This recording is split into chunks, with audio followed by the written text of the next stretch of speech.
Okay, family, we are live.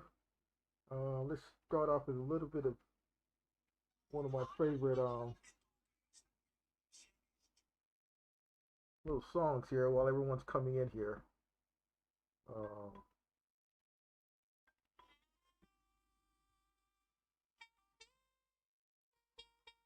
Thanks for showing up there, family, and we're going to continue part two here shortly.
Okay, fam. Just wanted to get a little introduction music. The unbelievable Mr. John Coltrane there, spiritual. Welcome. And we will continue part two briefly from what we presented last time there. Put a one in the chat. Make sure everyone can hear me. Should be loud and clear here now. We have to apologize last time for the technical issues. We will. I managed to fix the technical problems there, and I just want to make sure that I'm loud and clear now. Okay, great. Thanks, Charles. Welcome. All right, perfect. Okay. Yeah, apologize for the technical issues last time, family. You know, it's been a while, and didn't know how to fix that issue, but you know, we got that solved. So we will recap because I know I presented a few videos and you guys could not hear those videos. So we will go over those briefly, recap those videos again because it's important that everyone hear what's being said in those videos. And then we're going to briefly complete our analysis of our position relative to Africans.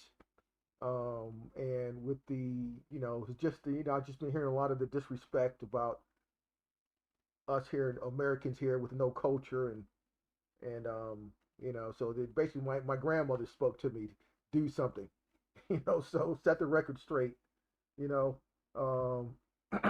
Welcome, Chris. So we're gonna just briefly continue that, but we're gonna put the final nail in the coffin and move on because you know our energy and focus should be on you know connecting with our maternal and paternal ancestors and you know confirming you know the inheritance, whether or not they left us an inheritance in the form of land, etc., right? So that's where our focus should be, you know. So and you know there's a lot of great people out there. There's been, you know, I've been off for 3 years because I've been, you know, on a battlefield there, and but you know a lot of people out there are you know made major contributions, you know. So honors to all of them out there. They know who they are. Um, and so we will first continue. Now remember how what we did last time. We went over what the definition of culture, the root word of culture, the root meaning, because that's what we deal with, the root meaning of words, the etymology of words.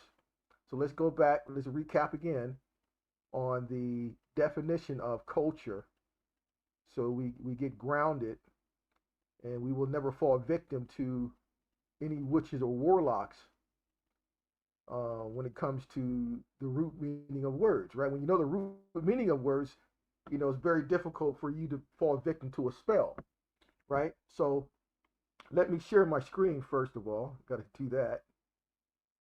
Share my screen. Welcome, Janine.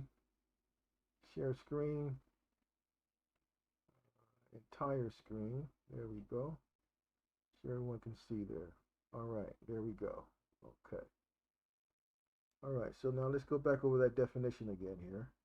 Okay, so here, the root meaning of the word culture. Okay, mid 15th century, the tilling of land, act of preparing the earth for crops. From Latin cultura, a cultivating, agriculture. You know, figuratively, care, culture, and honoring. To tend, till, cultivate, right? The cultivation or rearing of crops. So basically, we're talking about land ownership. When you own land, then you can till your land, you can cultivate crops, and that's the foundation of civilization. So once we evolved out of the hunter-gatherer phase, then we elevated to such a level to where we had the science and the ability to settle in one particular area and benefit from the earth, where it can feed us, it can heal us, etc. Right? So that's culture. So, but you need land, and you need to be able to control the land and benefit from the land, right? So, of course, we have all of that. Now, yes, we've been severed and cut off from that, right? Compared to our ancestors, but it's still there. So, and we're gonna, get into a little bit about that there. But it's not our. We understand that people outside of America, hell, even the majority of Americans, we've been, miseducated, dumbed down, um, and there's been this attempt to separate us from the past, our ancestors, the total cut severance and cutting off that umbilical cord that was connected to our ancestors. And many of these youngsters have no idea how things were back in the past, right? So, but it's our responsibility, especially those who were born in the, 40s, 50s, and 60s. We're the last front, the last, um, you know, regiment to pass this knowledge down to the young people, right? So we need to start talking and telling these stories of our grandparents and their parents and so forth, and the importance of that there. Um, if we don't, because we understand there's a war against us. They depleted our numbers compared to 100 years ago, right? And if they just open the floodgates to bring all these other nationalities amongst us. All that's in the book, family. It's in the book Deuteronomy, the rise and the fall. And so part of the fall, the curses, is when these nations will come amongst us and rise above us in our own nation. And that's what's happening, right? So we need to get our act together before we're totally extinct and totally replaced, because that's what's happening. Um, but we need to talk about it and get it out there so we know that there's a problem and that there's something we have to do something about it with a solution. But the first thing is to never let anyone disrespect your family, your grandparents, your great grandparents, on down the line. There's so much we can take, but when they just go on and on, and want to poke the bear's going to go out and bite. Take a little chomp out of them now as a warning, right? So now the videos you could not hear, since we know what culture is. Culture is the landowner. Culture is the ancient farmer. That's culture. And once you achieve that, then the human can elevate to create technology, patents that the world will benefit from, right? So, such as this here. Let me just show this real quick. This wasn't even part of my lesson plan map, but I'm gonna add this anyway here. Hold on one second. Where is it? Where is it? Just to show you here. I think it's in here, this folder. So once you have culture, then you're able to do incredible things. Now, just for an example, everyone taught in school all around the world that the Wright brothers were the ones to discover flight. It's not true. Before the Wright brothers, the first patent before them was Charles F. Page out of Louisiana. A landowner, farmer, but he was a brilliant man. Here's his land patent. I mean, not a land patent, technical patent in there. So his patent for flight was before the Wright brothers. So when you have culture, you're able to do incredible things because you don't have to worry about food. Where you're going to get your next meal, so you don't have to worry about that because you mastered agricultural science, right? So then you could do other things to move civilization forward. And so here's his patent here. This application will file April 20. Let me blow this up here. I did this years ago. But I'm just gonna just to give an example of when you have culture, then you're able to go to the higher levels of creativity, right? So his application was filed April 24th, 1903. You can look it up. It was before the Wright brothers, okay? And so there's the figure there of his design, right? You see that inventor Charles F. Page there. We go down here. There's the other figures. This figure number 2, right? Here are the witnesses, right there. Specification of letters patent. Application filed April 24, 1903. Serial number 1, what is that? 54045, okay? And this is this, be it known that I, Charles F. Page, a citizen of the United States, residing at Pineville in the parish of Rapid, state of Louisiana, have invented certain new and useful improvements in airships. And I do hereby declare the following to be a full, clear, exact description of the invention, etc. Okay? So when you get these people disrespecting us, they don't know anything about us. So when you don't know anything, it's best to keep your mouth shut. But we understand that these people are actors and entertainers, and they're paid to get on these platforms and spew out emotional, just to get an emotional rise out of us to go what? Viral. That's all it is. And since so many people have been doing it, and it's like, oh, okay, we can just keep disrespecting them. They're not even doing anything about it. So, but that same guy, none of these people can show similar achievements or culture from their people over 100 plus years ago. So let's start here. I just want to show that there. So now let's get into the videos that we couldn't hear before, because that's going to lay the context of what we're talking about here. Okay.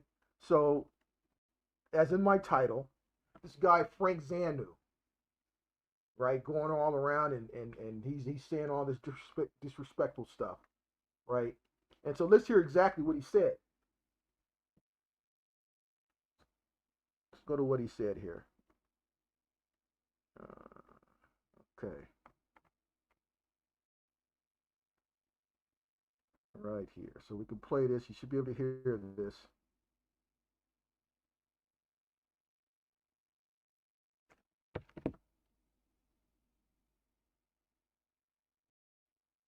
African Americans in this country are the only groups. They have no culture. It depends on who you meet when you meet them. But currently, there's not an African American culture. Okay, No, groups, they have no culture. It depends on who you meet when you meet them. But currently, there's not an African American culture. No. Yes, there is. What is it? Name 2 value systems in the African American culture. Value system? Yes. Name 2 taboos in the African American culture system. Name 2 traditions, by the way, in the African American culture system. There is no value for freedom if you don't understand what it is. The concept of free. You have to have a foundation on which it would balance when you ask for it. Civil rights, they give it to you. You have no culture. Nancy, you've been here, born here.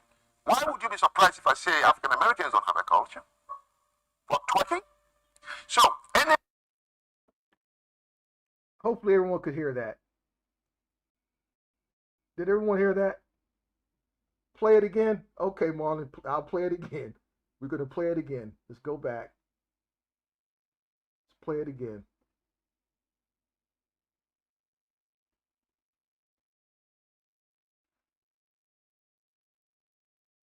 have no culture. It depends on who you meet, where you meet them. But currently, there's not an African American culture. No. Yes, there is. What is it? Name 2 value systems in the African American culture. Value system? Yes. Name 2 taboos in the African American culture system. Name 2 traditions, by the way, in the African American culture system. There is no value for freedom if you don't understand what it is. The concept of free. You have to have a foundation on which it would balance when you ask for it. Civil right, they give it to you. You have no culture. Nancy, you've been here, born here. Why would you be surprised if I say African Americans don't have a culture? What, twerking? So, anything. Yeah, that's I can't listen to any more of that, family. That I can't listen to any more of that there. But we hopefully you heard that. Um, okay, okay, could hear right. So now, so he said we have no culture twerking. This is an African from Dahomey, whatever. I think he's from Dahomey, you know, Benin, whatever. Talking this disrespectful crap. No value system. Now, let's back up. Because what did he say? He said African Americans don't have culture.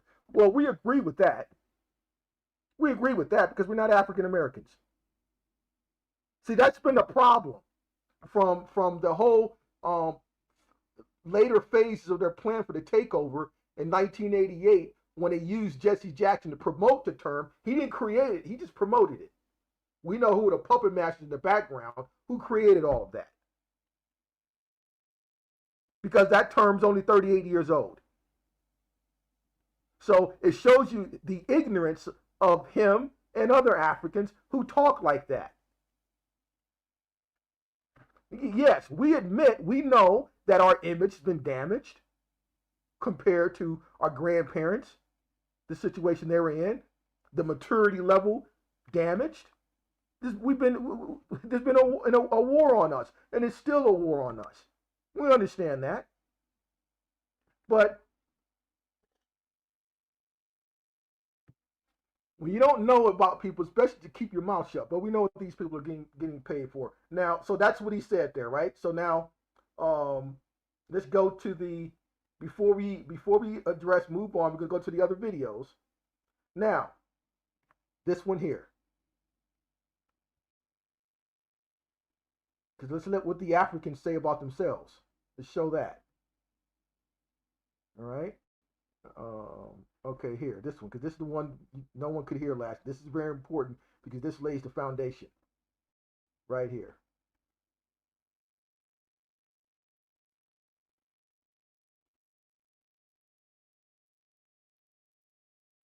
What is they asking me this for? Come on.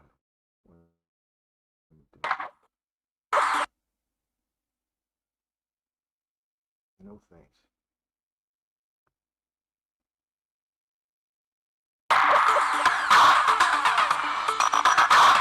Okay, you see the title? More than 500 million Africans have no birth certificates. So we're gonna move on. Welcome to Business Africa, where you get the latest on the African continents due to beleaguered economic and investment of $3 billion. Coffee, a renowned Nissan, Volkswagen ultimate program is good news for the South over the past decade. Some 500 million people in the continent. Started right here. Some 500 million people in the continent do not have an official representation, reports the World Bank. 494 million of these people are in sub-Saharan Africa. World Bank has, however, dedicated a figure of $6 billion to initiate a major digital identification campaigns across the African continent. What did it say there? 500 million Africans without what? An identity. Flago and Hawa Suleiman Issa have the details.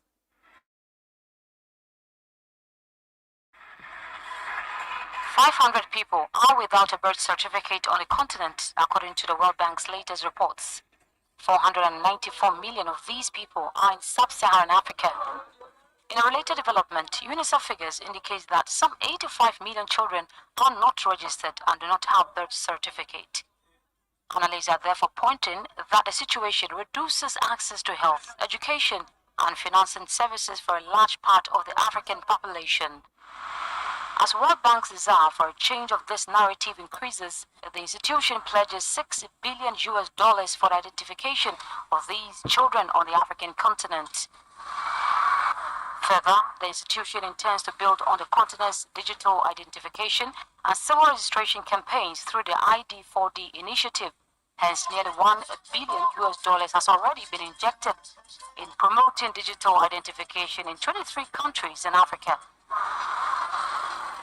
Experts believe these measures will improve financial inclusion, governance, regional integration, and the promotion of public investment in human capital. Right, we are analyzing this situation in Africa with El Haji Elion Diop, Commissioner for Economic Survey and Professor for International Economics at the ECO National Administrative School and Polytechnic in Dakar. Hello, sir, and welcome to the program. Yes, hello, thank you for your invitation. Monsieur Diouf, nous venons de le suivre dans le We are just seeing a World Bank report indicating that Africa has the lowest coverage rate in terms of birth identification. How do you analyze the direct impact of this on the African economy? sur le développement économique des pays africains? Yes, we have a really interesting problem that concerns all African leaders, if not all Africans. Even if we are not the only ones in the world, we are talking about 1 billion, but the 500 million are in Africa, so it is considerable. Do you realize if someone really doesn't have an identity, or if we don't get to know our populations, how do you expect to really understand the preferences of the populations there and the problems they face? Because they are invisible beings. What did he just say? He said they are invisible beings. Invisible beings. No different than a band of apes. Apes don't have birth certificates or family records. But for some reason, they come over to America, they get infused with this kind of, they just forgot it, morph into something else and get disrespectful. An invisible being. They are called invisible beings. This is a problem that has been around for quite some time, and even on our world in Africa, we do not have what is called property rights. If the state... Boom. That's the key term. What did he just say? He said we do not have what's called property rights. They have no land, which means we just look at the definition of culture: tilling of the land, cultivate, agriculture, farming. They have no property rights, which means you have no culture.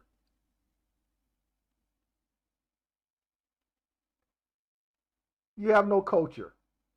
Let's see, where was that at there? So again, no family records, no vital records, no birth certificate, death certificates, marriage certificates, land records, nothing. And according to the definition of culture, they're lacking that. So this the final video that you couldn't hear last time, because this is my advice to Africans. You got to worry about people who are coming into your nation disrespecting your babies and your children. Fix that first. You got a lot of problems, and we're not your problem. Okay, so let me show this video here. This is the one that you couldn't hear from last time.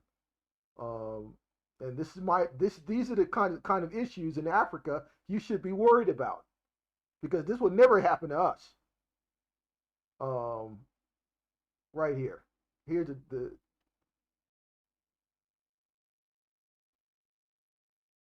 so you have in China, family, you have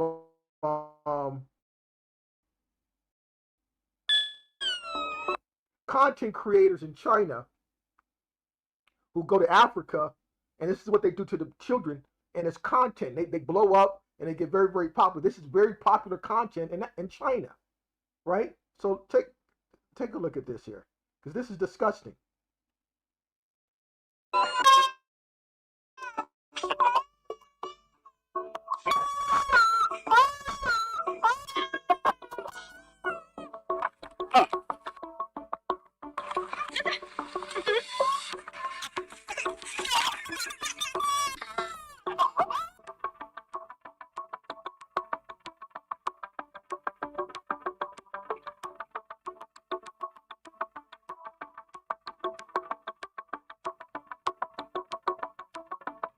啥也不是。你谁啊？我就是大灾难。我是大灾难。So he's speaking Chinese, telling her to repeat what he's saying. This is what he's saying to her. You to have her say that I'm retarded, and she just repeat what he says for his channels there, his social media. He's a Chinese influencer there.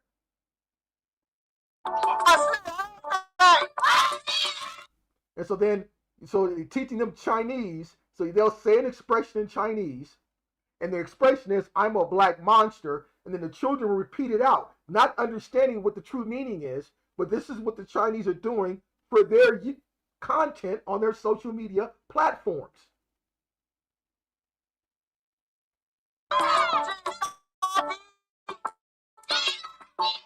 So in recent years, there has been a disturbing trend that has emerged on Chinese social media platforms. So for those of you who don't know, China's internet is totally separated from the rest of the world. In China, all foreign apps, all international apps that basically everyone else uses, apps like WhatsApp, YouTube, Google, any app that you can think of is completely blocked in China. They use their own versions of everything basically. So it goes without saying that these Chinese alternatives are extremely localized.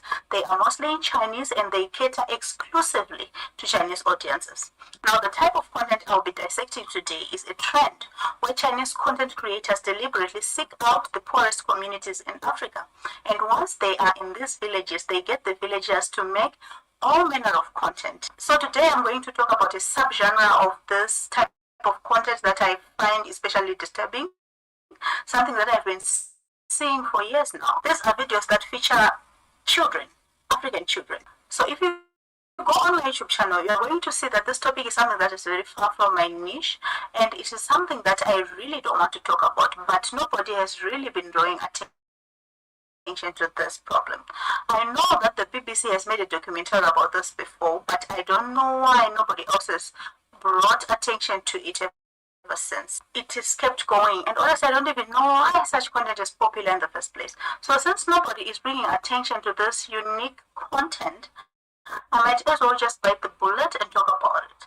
So because it is a very tough topic to dissect, and I don't want this video to be very long, so I'm going to make it. One is the borderline okay, not okay type of content. Up to tier 5, where really somebody needs to be tracked down and arrested. So starting at tier 1, we are going to look at the genre of rage baiting, but with kids. Black kids, to be specific. There are two types of content that I want to talk about here. The first type are these rage baiting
I'm back, family. Sorry about that. I think looks like the we got cut off there.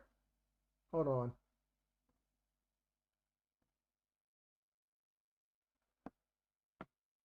We got cut off. Can you hear me? Put a one in the chat there.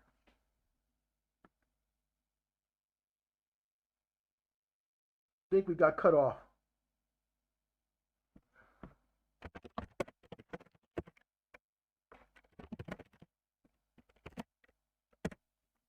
I'm back.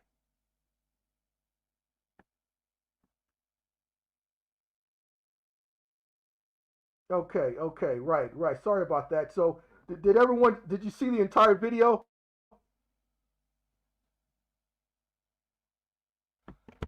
Did everyone see the entire Chinese abuse video?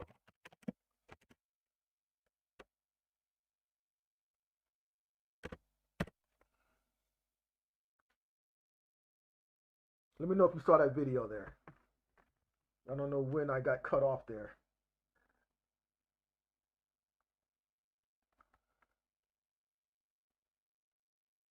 Was holding the baby. Okay, hold on. Let's see.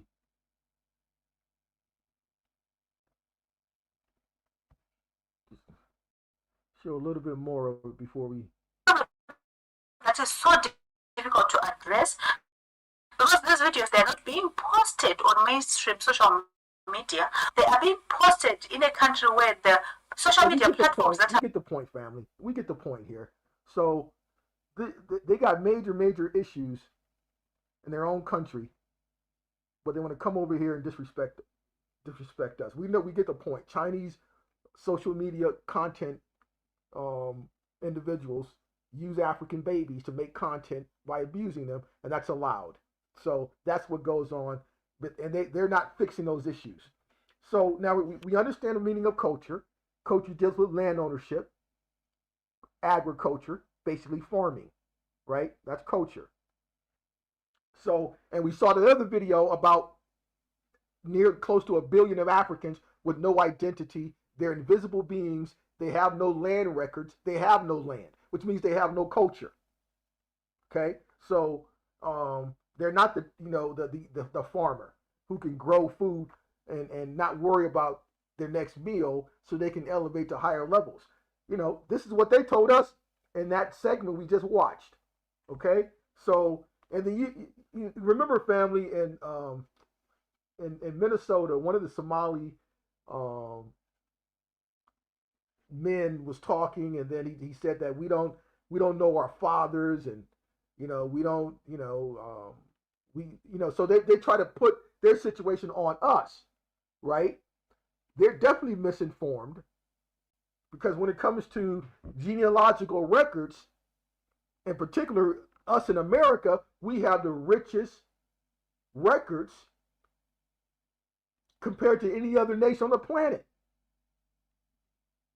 Okay, so now Africans can only go on what they're told, right? And so we don't expect Frank Zanu and these other Africans to know deeply about us, because they're only going with the mainstream narrative, right? So but in their mind, the mainstream narrative, they think the ideal of an American would look like someone like Bill Clinton, and so they would attribute people who look like that to everything great in America, to being quote unquote a real American. But again, families, is what we're being the whoever controls the curriculum controls the minds of the youth. And we already know, with the issue of the Epstein files, with Ghislaine Maxwell's father was mainly responsible for what books were allowed in schools. Look, research her father. And so we already understand that these stories that were created, that people think certain people are in power, but they don't have any power. We understand all of that. So I'm going to show this here other video, and we're going to focus more on the contents of the video. We all know the story of Cabbage Patch entities, incubator babies, but we're going to actually focus on people, real people who are descendants of these people, and let's hear what they say. Because that's going to lay the foundation of who has family records that go back and who's really connected to being an American compared to those who just got here, right? And those who have no family history. So hold on 1 second here, family. We're going to show this here.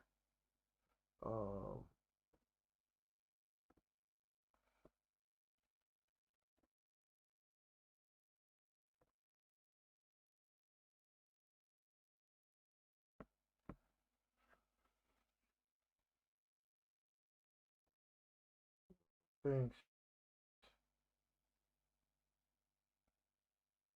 あなたの腸に野生菌いるか調べてみませんか？カルビーさんが出している腸内フローラの All silent films are lost forever.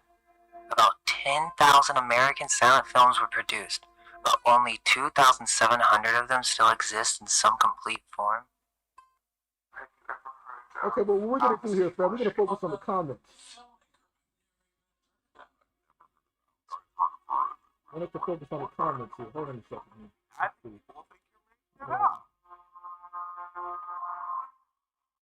Version of the Cabbage Patch Fairy had a completely different story, involving a honeymoon couple, a farmer, pictures of babies glued to cardboard, and a live baby. We will cover this in detail later, but we only know of this because that's what the supposed Alice Guy character left us with. But how do we know? I mean, did you see the way she was treating those babies? The big question is, why is this stuff... Hold on 1 second. I'm trying to get to the comments here.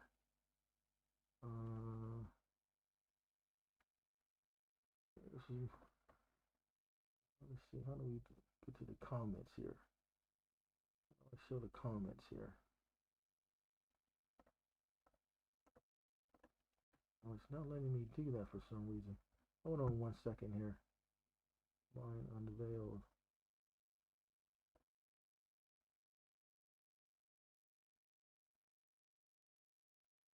Okay, I think this is how I get there. Hold on, family. Hold on 1 second.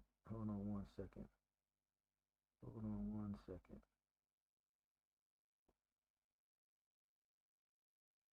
I'm gonna come here to get to that video there. We gotta get to those comments.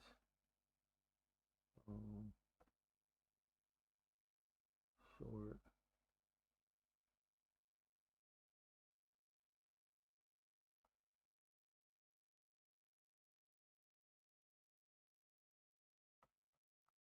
In a minute here. Let's see. Hold on 1 second. I gotta get to these comments here, family. Let's back up here.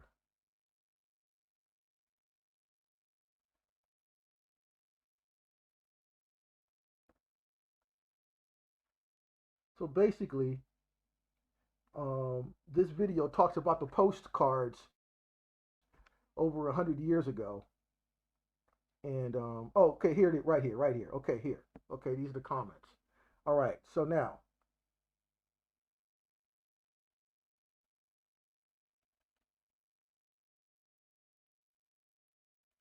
So check this out here. Here's one comment here. My great-grandpa came west on an orphan train in the early 1900s. He said he had been in a factory in New York before that. We asked if he meant orphanage, and he said no. That it was a factory, and he said he never had parents. This is taken on such a bizarre new meaning.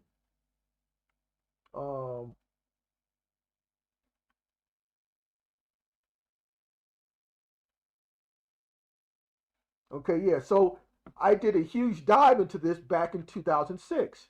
Here's another comment. Why? Because I had someone tell me a story that great-great-grandfather told about children became farmed and he meant it as though religion had something to do with it. According to this man, who was quite old back in the 1980s, this is when his story was shared, he told his son and so on. She said he was about 90 when he told her. That gives us a good idea of how long ago the story is told. Oh yeah, here's another one.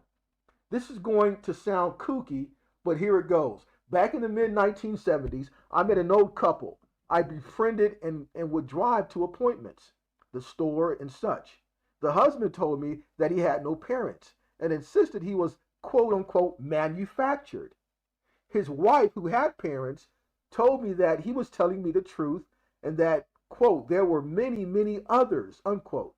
I laughed it off as either a joke or he was getting dementia and she was going along with the fantasy. But now maybe I've also lost my mind. I'm starting to rethink those conversations that I disregarded. He told me a lot of other crazy stuff that's turning out not to be so crazy after all. Here's another one. My grandmother used to call me Mon Petit Chol. When I was very young. She was French Canadian. It always stuck with me. I remember asking my dad why she was calling us Cabbage Patch Kids. He said it was just a term of endearment. I believe that that's what he believed, and so did my grandmother. But its origin certainly came from something. It's also curious that nearly all these postcards are in French. Sometimes I feel like I'm living in the Twilight Zone. I've been looking into this kind of stuff since about 2008, and I'm coming to the realization that we're living in some kind of an experiment, a simulation. The stuff we can sense with our, let's continue, senses are the illusion and the real world, which we cannot perceive with our physical senses. And it just goes on and on. Check this one out. My great grandmother came to Australia from Europe when she was very young, alone, and with a son named John. She died in the late 80s and was about 97. At least that's what she guessed her age to be. She never ever spoke of her past, only that of her late husband, who was like 35 years older than her and had a heap of children he left in Ireland. And we only found out about this other family after her death. When I asked her about her son and his father, thinking she may have been a widow and was making a new life for herself in Australia, she said he did not have a father, that she found him in the cabbage fields where she worked as a young girl. I just thought she was being silly, but now I'm not so sure. One thing's for sure, her life was full of mystery and plenty of skeletons came out of the closet after her death.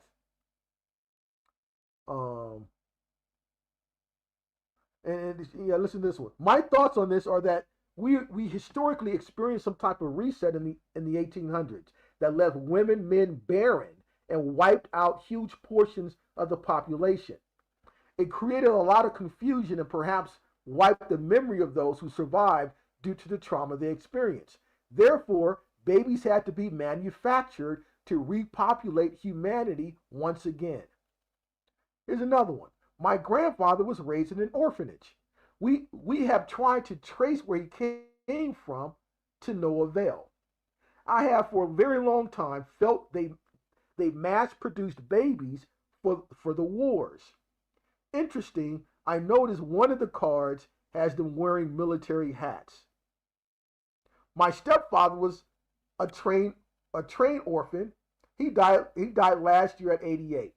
That's a box you could dive into as well. And it goes on and on and on and on. Let me see.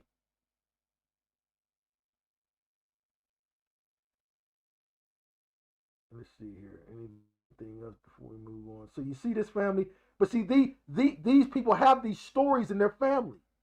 They have these stories, and this video, got almost 5,000 comments of people talking about these stories passed down in their families. Like this here, Diane, from this lady here. My father's mom and dad and his aunt and uncle, 2 sisters and 2 brothers were all orphans. They met on the boat from Italy and arrived at Ellis Island.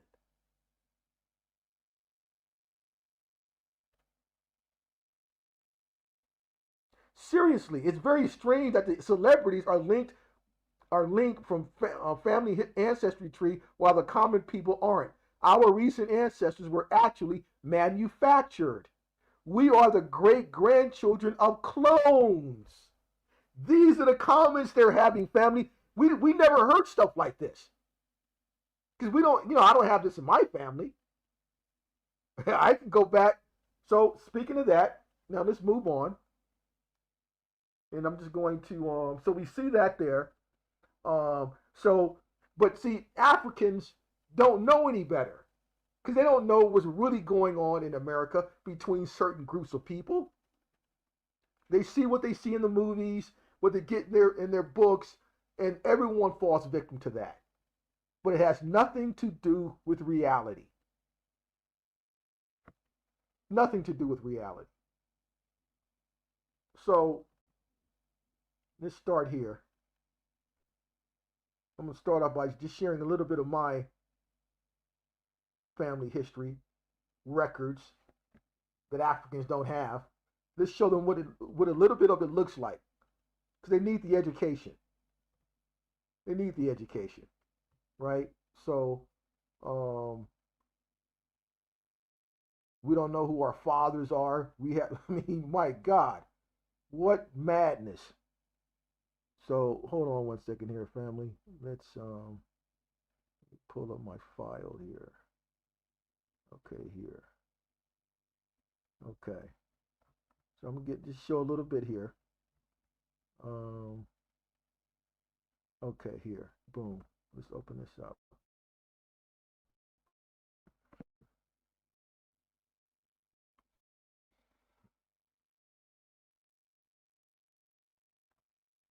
So this is an image of my birth. I'm a Grisette. That's where I'm born. Born at 3:22 a.m. December 5th, 1966, Los Angeles. And you see here, mother of child, Brenda Lee Ziegler. It's my mother. Okay. Father of child, Wallace Grisette. Okay. And of course, this is the original. Now, you guys, remember Obama kind of changed stuff. I believe it was 2000, in the 2011 or something. So whenever you get a copy of your birth certificate, make sure you get the original copy from the whichever, you're going to have the headquarters of the vital records. You want to get it there. Okay. So, of course, here at this time, color, race, they had Negro. Not now, of course, Africans think the term African American was been applied to us. They think that's a social construct that went on, that was applied to us for hundreds of years, and they don't know anything, because that social construct African American is not on my records, it's not on my mother's records, it's not on my grandmother's records, etc. So yes, Frank Zanu, African Americans don't have culture because African Americans are a recent created social construct. My land owning ancestors hundreds of years ago weren't African Americans. So yes, African Americans do not have culture because African Americans never owned land and were not ancient farmers. We agree with that. So from here, let me show this list here. Show this here. So on my just I know. So my paternal line. So you have me here, 1966. My father, Wallace, he died in 2018. He's born 1947, August 7th. My grandfather, Fred Grisette, born December 31st, 1903. He died in 1947 when he moved from Louisiana he moved to Los Angeles in 1943. He had 3 children from my grandmother, Isabel. Barbara Ann Grisette, Fred Grisette Jr., and my father, Wallace. Now, when he died in 1947, January 6th, my father was a couple of months old, a seed in my grandmother's stomach. He wasn't even born yet when my grandfather died. Okay, so my auntie, my father's oldest sister, Barbara Ann, died. She got caught up in that Jim Jones madness and was killed down in Guyana in the Jim Jones incident. And so just my uncle Fred and my father, my uncle was the last one standing. He died a couple years ago. Okay, and then of course my grandfather Fred Grissett, his father's Jack Grissett, and as I showed here, his father's Jack Grissett, and so here, let's go here, show this here, Jack marriage. Let me show my, so you see that there. Let me show this here. Okay, so this is my grandfather, Fred Grissett, that you saw on the list there. Right there, Fred Grissett, my grandfather. So this is his marriage certificate. See, so these are records, Africans. So we have identities, we have culture. These are records that you guys need to get your stuff together here. But you know, you need a template, you need a model. So I'm giving you guys a model that you can invoke and create for your own nations there. Okay, so you see here, my father Fred Grissett, his wife, my grandmother Isabel, she was a marble. Okay, this is January 23rd, 1940. Where was Frank's nation of Benin? What were they doing in 1940? Did they have? We know they didn't have records in 1940, right? So here, Fred Grissett down. Now key down here. So now my grandfather lists his parents. Name of his mother, Martha Grissett, and Jack Grissett, right? That's his father. So that's my great grandfather. You see him here. He's born 1865, died 1911, from Louisiana. Okay, so Jack Grissett's born 1865, and Martha, you see on my grandfather's marriage license, mother's Martha. So then we make a further connection here by showing. Let's see here. Make a further connection. Hold on.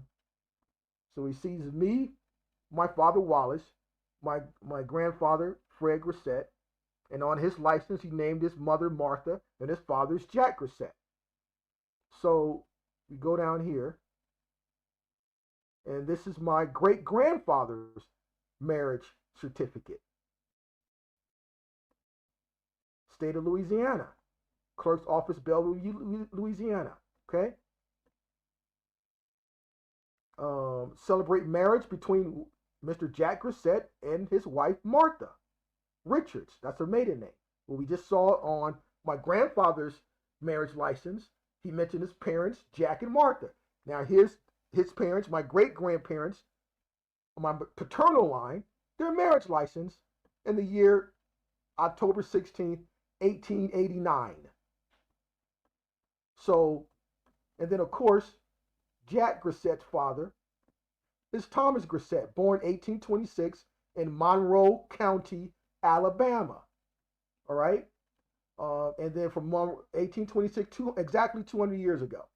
So Monroe County, Alabama. And then he moved from there in the around 1853. Thomas went into the southern portion of Arkansas, Union County, Arkansas, to be exact, where he got a land patent there, and then from Union County, Arkansas, he went south into Bossier Parish, Louisiana, around 1860, and he had two sons, my great grandfather Jack and Pinckney. Those were his two sons. Okay, and then. So let me show you, matter of fact, I got this image to show the family. So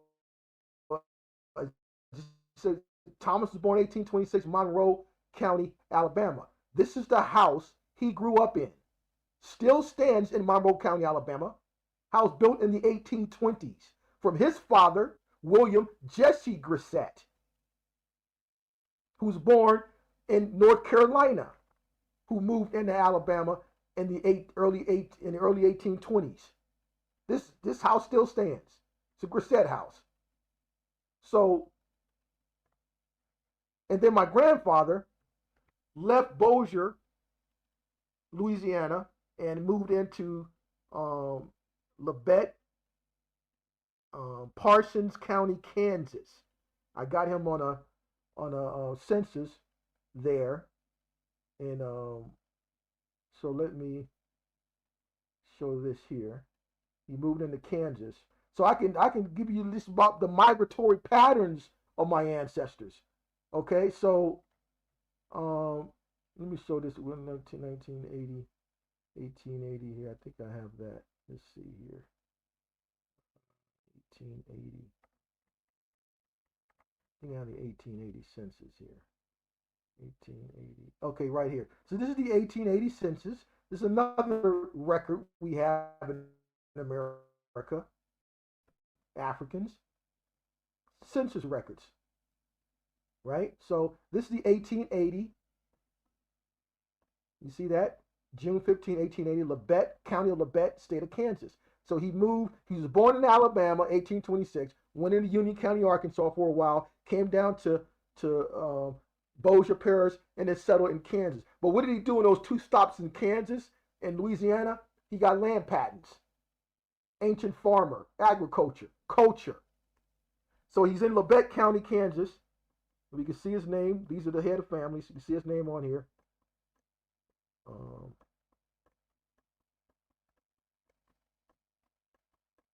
Right there, Thomas Grissett and his wife Anna. Okay, right there. Okay. Now, of course, this wife is his second wife because it's not the mother of my great grandfather Jack. Jack's mother, he had 2 sons with a Harriet. Harriet is the mother of my great grandfather Jack Grissett and my uncle Pinckney Grissett. Okay, but this is 1880, and so now also when he moved into Kansas, Labette County was a new formed county. Okay, and they actually have a book about that county, and I got a copy of the. I'm going to share that with the family here.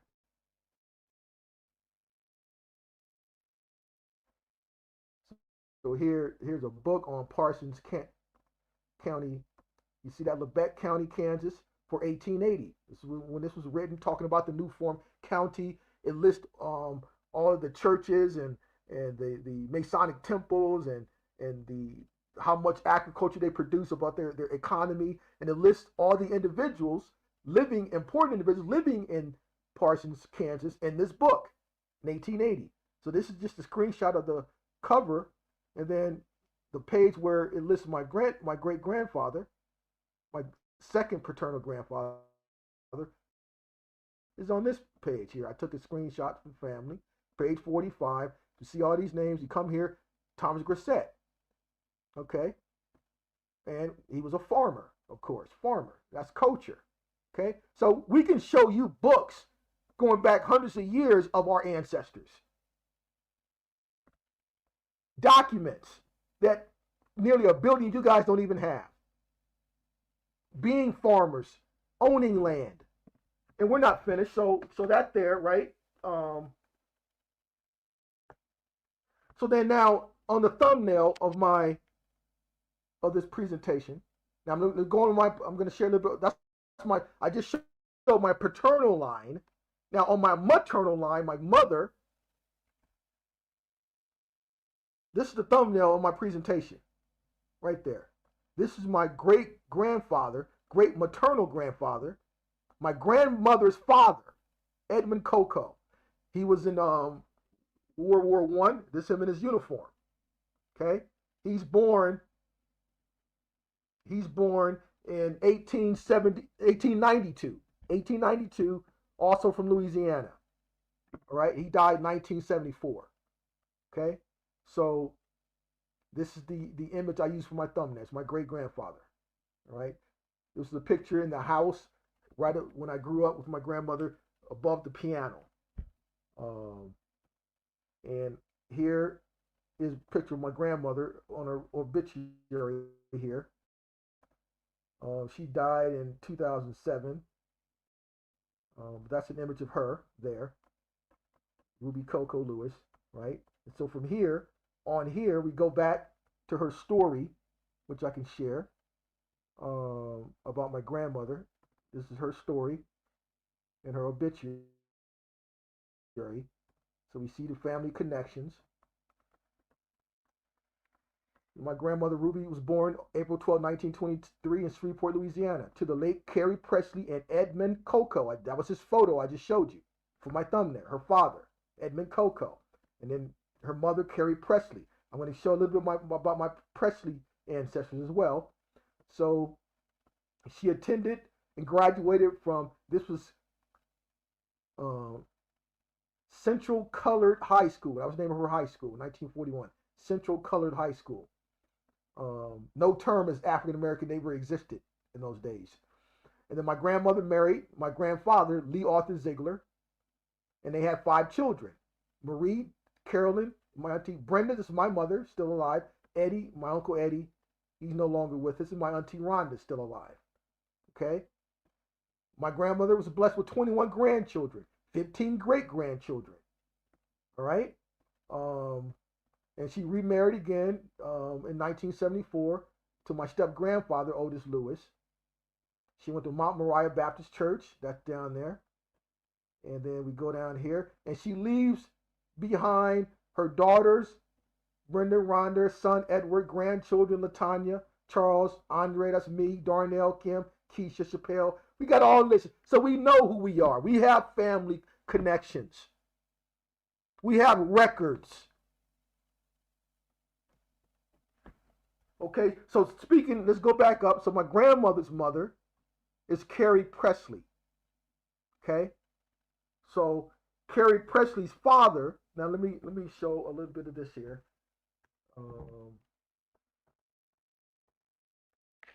Okay, so we had our 2012 family reunion in 2012, and I'm going to share a little bit about that there. Our family reunion. Let's see here. Birth certificate. Family reunion 2012. Maybe here.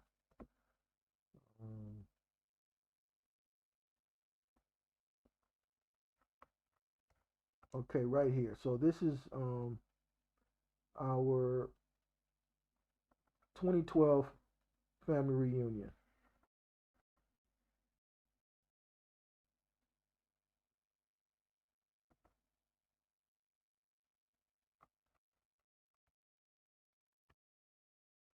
Okay. Okay, so this is the Presley. So my grandmother's mother named Carrie Presley. Carrie Presley was born 1896. She's also from Louisiana. She died 1976. I remember her when I was a little boy. Yeah, I remember her. So this is, let me blow this up here. Presley family reunion. So now this is my great grandfather, Stephen Presley, from Darlington County, South Carolina, born 1820. Okay, this is a photo of him in the early 1900s. Okay, now see, back in these days, family, these ancestors were like, they're basically gods because they did everything. So he was a carpenter. He built. I'm going to show images of the. He built 4 churches, 3 of which still stands in DeSoto Parish, Louisiana. And he built the Buena Vista House, which still stands. And he built the churches. He was the pastor of those churches. And then when I talked to my auntie Liza, who's a Presley, and she has all of the Presley land in DeSoto Parish. She has all of that now to this day. She's currently in her 90s. But she told me stories of the Presley farm and how they were living and passed all those stories down. So, but this is our an example of an American family reunion brochure. And what's the title? Know the roots from which you came, from Nehemiah 2:18. And then we had this in Shreveport Convention Center in 2012 there for 3 days there, okay? And now, Morning Star Baptist Church, one of the churches my grandfather built, okay? My great-grandfather there. So let's go down here. So these are the children of Stephen, the image you just saw. And then the first, my connection here, Isom Presley. Let's go now. These are some of, that's my cousin Liza there. Now let's go down here to the tree here. Okay, to Bethel Baptist Church. This is one of the churches my ancestors built. Right there. Okay. Now we also have the Presley Cemetery behind the church. So about an acre of the land was dedicated to a cemetery where all our family members can be buried there. And of course, my great-great-grandfather Stephen Presley's buried there. And I'm going to show you his cemetery. But this is one of the churches he built. Bethel Baptist Church there.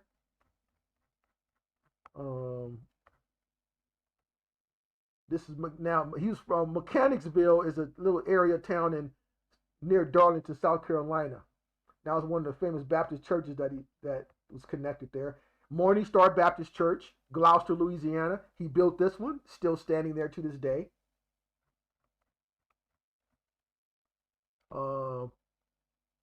Matthew Baptist Church, still standing there, that he built. That's still there in DeSoto Parish to this day.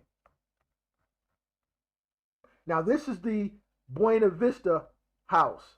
He built this house. Now, I believe I'm going to do research on it later when I go to the property records there in DeSoto Parish. I think it could have been his house. I'm going to confirm that once I have time for that. But I'm kind of more focused on my paternal line. But I will confirm that there was the deed in his name. I'm going to confirm that. But let me move down here.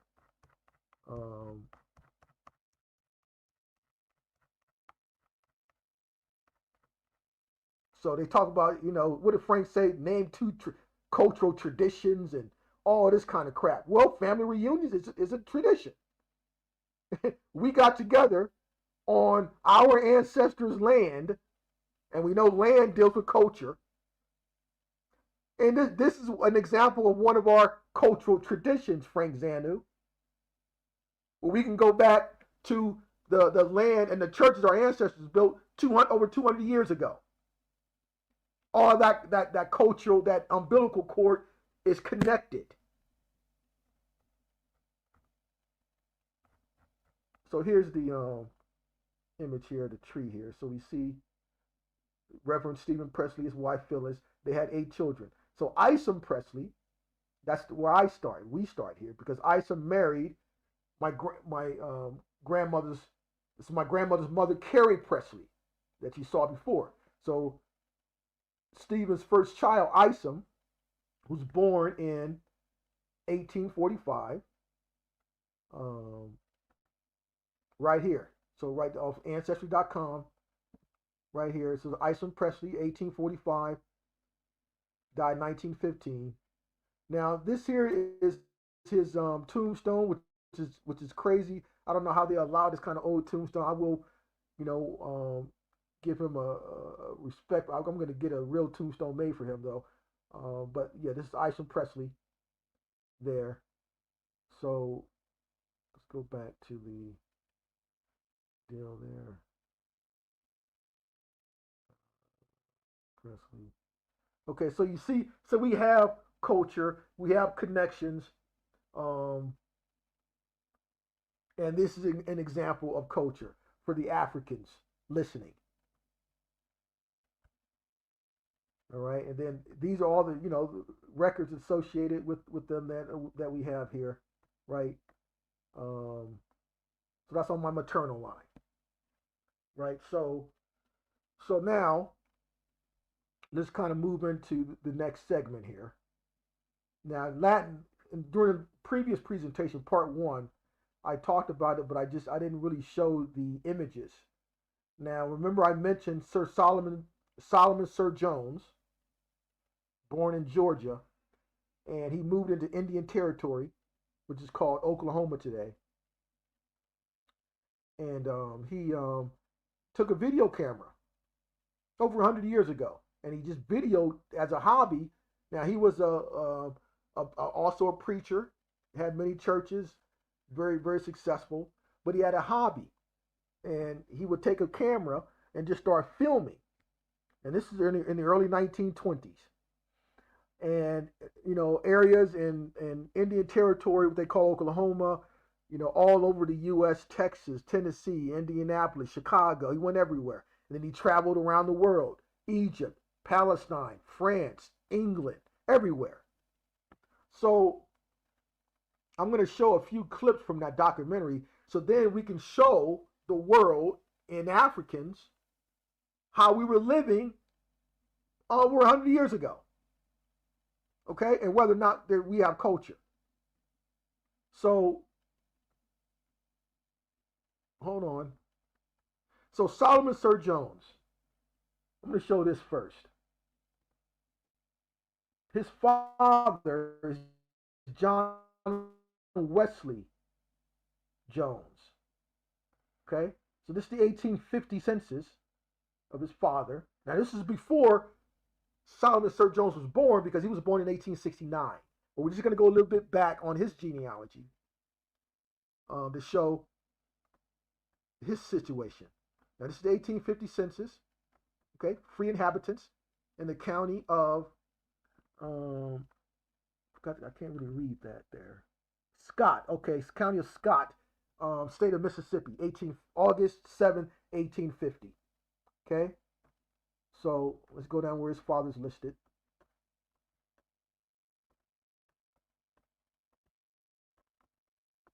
Oh, as a matter of fact, this is his grandfather, because his father was not a head of household yet. He was still in his father. So this is this is Solomon Sir Jones' grandfather on this census in 1850. Okay, because his father was still in his grandfather's household. Now let's go back up here. This is the category of the head of households, okay, in this particular county when the enumerator came to get the census information. That Africans need to catch up, because they don't even have this modernly in 2026, okay? So let's go down here.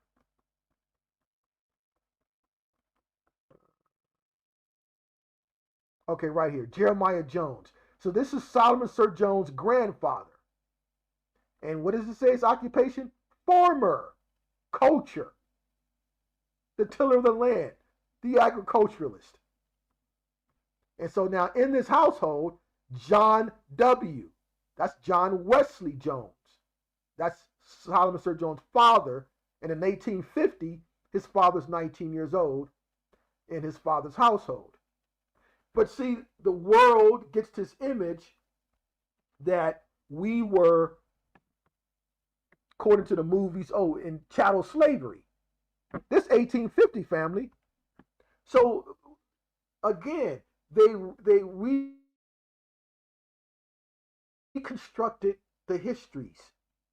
All right, we were shifted into this different jurisdiction with these characters, and think of it as a Hollywood script. And then the character we're in their script that we didn't write, we didn't approve. For us, it always changes, right? First, it goes from Indian to colored to black to Negro and to now African American. We're the only ones on the planet to where our social construct constantly changes. Constantly. Not Frank Zanu's construct. He's Benin. He's from Benin. That doesn't change. This 1850. So when they say, birthright citizenship, 1868, What are you talking about? Who did that apply? It didn't apply to a Grisette. It didn't apply to Solomon Sir Jones people. It's 1850 census. What does it say up top here? Free inhabitants. Oh, but they don't tell you guys that. They don't teach you that, right? Because you're gonna believe what people tell you in front of people on a camera. Because they want to get you up under their spell, so to get you to believe, to disconnect you, so they can control your ancestors' land. That's what it's all about, family in America. It's all about land. And when you understand title, who are the heirs of the title, and who own the title, that's the only way you'll understand true American history. And of course, African would never understand that because they're not behind the curtain. Their fans would cease way in a balcony. They're not even up close. So they don't know anything about us. But we're just sharing a little bit now. So this is Solomon Sir Jones' grandfather is Jeremiah Jones, 48. This 1950, which means he was born 1802. He's a farmer, okay? With his family in his household, and that's his father, John W. Now this 1850. Now let's go to 1860. 10 years later, because as we know, the federal census issues every 10 years, right? So this is 1860.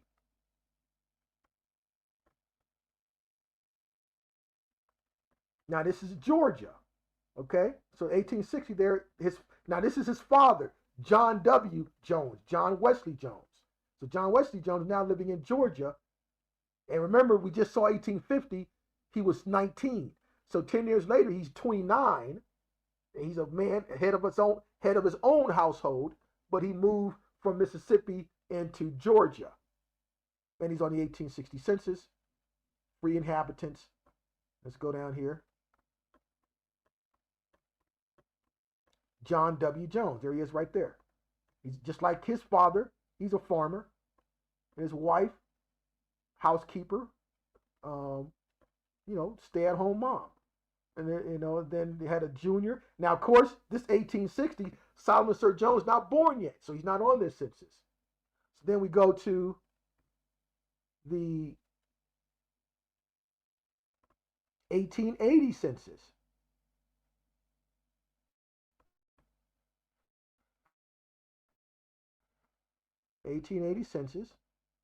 And it's the state of Tennessee, Shelby County.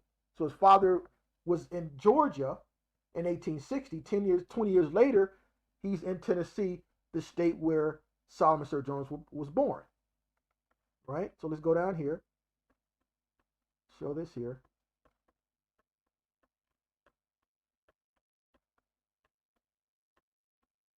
Right there. Wesley. Wesley Jones, right?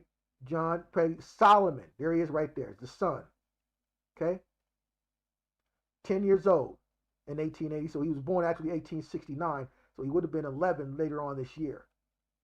But that's Solomon, okay? So I wanted to kind of set the context before we get into his videos. And now, so we see that.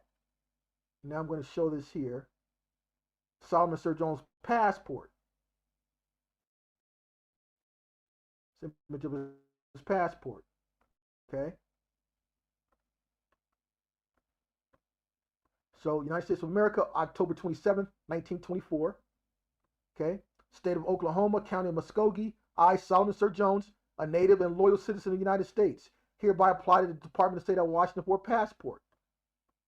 I solemnly swear that I was born at Haywood County in the state of Tennessee on or about the 20th day of August, 1869. That my father, John Wesley Jones, which we just saw on the previous census records, was born in the state of Georgia. We confirmed that from the 1860 census, when John Wesley was with his father there in the United States of America. Now, he said his fathers are now dead, right? But that's his father. We made that connection. We confirmed the census records, John Wesley Jones, right? So we go down here.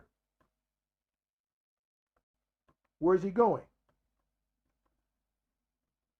So he said, so he's domiciled and he's living now in Muskogee County, Oklahoma, where he's a minister. Because, Solomon Sir Jones was a minister. My last passport was well, he's never had. This is his first one. I'm about to go abroad temporarily. I intend to return to the United States within 1 year with the purpose of residing and performing the duties of citizenship therein. I desire a passport for use in visiting the countries hereinafter named for the following purposes: England, France, Switzerland, travel and study; Italy, Egypt, and Palestine. Palestine, this is before 1948, this is 1924. Travel and study. I intend to leave the United States from the port of New York, sailing on the board the ship SS Paris on January 1925. Oath of allegiance. His signature, Solomon Sir Jones. There it is, family. So this is, now think about this here. How important he is, because, and I'm going to show you when we see the videos there, because many of you may not have seen this when I presented it years ago. But this is legend. This is when you become a legend, because your body of work will speak for you. When you're no longer around, people in the future will utter your name. People in the future will demonstrate and show your body of work. That's how you become a legend. We can change lives, right? So this kind of stuff in Africa never been exposed to this. But they're getting educated now.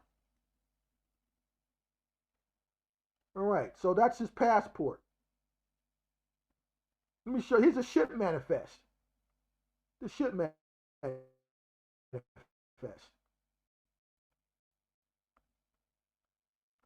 People love to say we're them, but they can never present a real ship manifest to say that we're them. But here's a ship manifest of an American coming on a ship, but of course for his travel, for educational purpose and travel as a minister. So here it is here. Lives United States citizens. The name of the ship was the SS Baltic, sailing from Liverpool, February 21st, 1925, arriving at the port of New York, March 4th, 1925. So February 21st to March 4th, it's like about a little bit under 2 weeks it takes to go from Liverpool, England to New York. Okay, so we see here names. We go down here, Solomon S. There he is there. Solomon S. Jones, 55 at the time, Mason, Tennessee, born 1869. This is his ship manifest coming back home. So now let's get and watch a couple of these videos I want to show to the family here. Let's see. To show culture. Okay, so let's get to this here.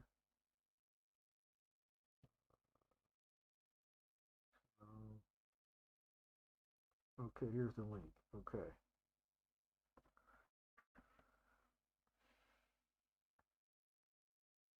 So we're going to start with, okay, now this is him. This is how you look right there. That's Solomon Sir Jones there. Now ignore the curse stuff, because these people, I'll get into this here. They like to slap the slave cursed African stuff on us. But we understand the sorcery and the spell. We're spell breakers. We understand what's really going on and how all this was designed to eventually make us extinct and replace us with real Africans. That's been the plan the entire time. Okay? So now let's go here. He produced all this work. It's a total of 29 videos, family. Of course, at this time, over 100 years ago, it's silent film. So there's no sound. It's silent film. Let's go. I'm going to start with video number 5.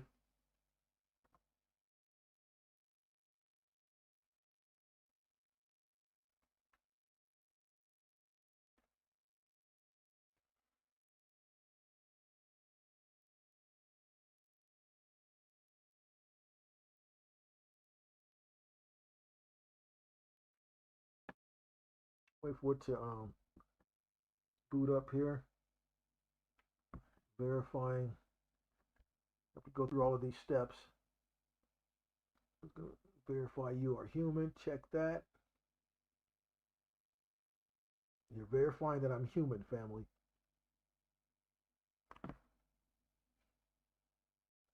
Okay, there we go. All right, so now let's pop up. Now there's I'm gonna get. I already got everything marked out at the exact minute mark we want to focus on, but let's hit play and let's blow it up. Okay. So now remember, this is over 100 years ago, from 1924 to 1928, over 100 years ago, family. This is how. So for these Africans, you know, so you can see how we were living. All right. Where was Frank Zanu's nation in 1925? Can he produce similar examples of culture? That's the question you ask him next time you sit and have a talk with him. So now I want to move to a 4-minute mark. Hold on, let me go to the 4-minute mark here. I got this kind of marked off here. I want to focus on the 4-minute, 50-minute mark. So let's move it up. Oh, matter of fact, hold on a second. Let's show this here. Matter of fact, yeah, this was see, another thing about this here, family. Tulsa, Oklahoma. So these witches and warlocks, they love to talk about Tulsa, right?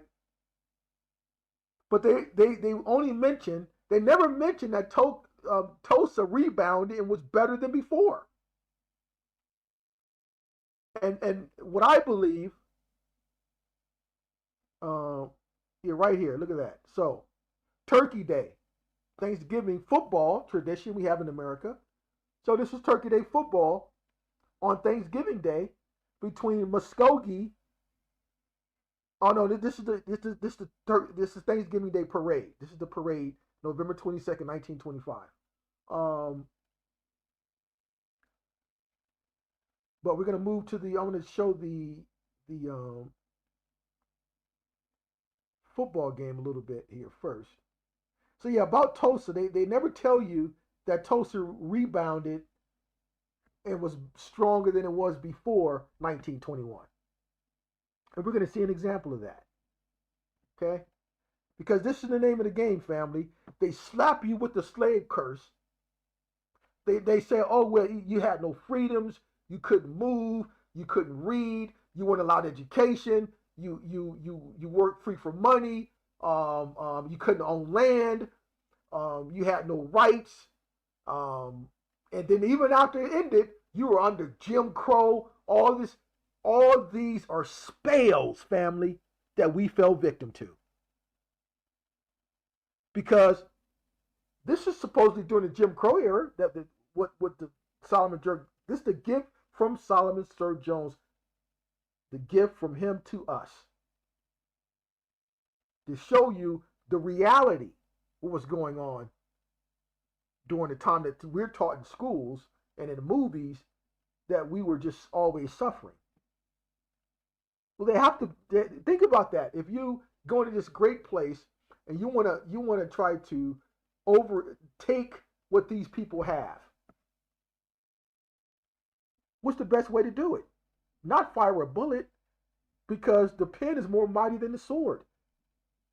And then when you get control of the medium, the camera, and you create these movies and images on a big screen, and you promote a certain image that's different than our image, and then you attribute all things greatness to America to them, and then you take that image of movies in Hollywood and send it all around the world.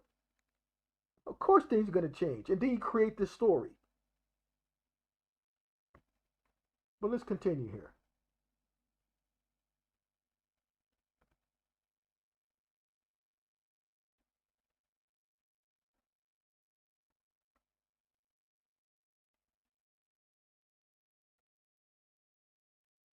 Let me back it up right to the beginning there.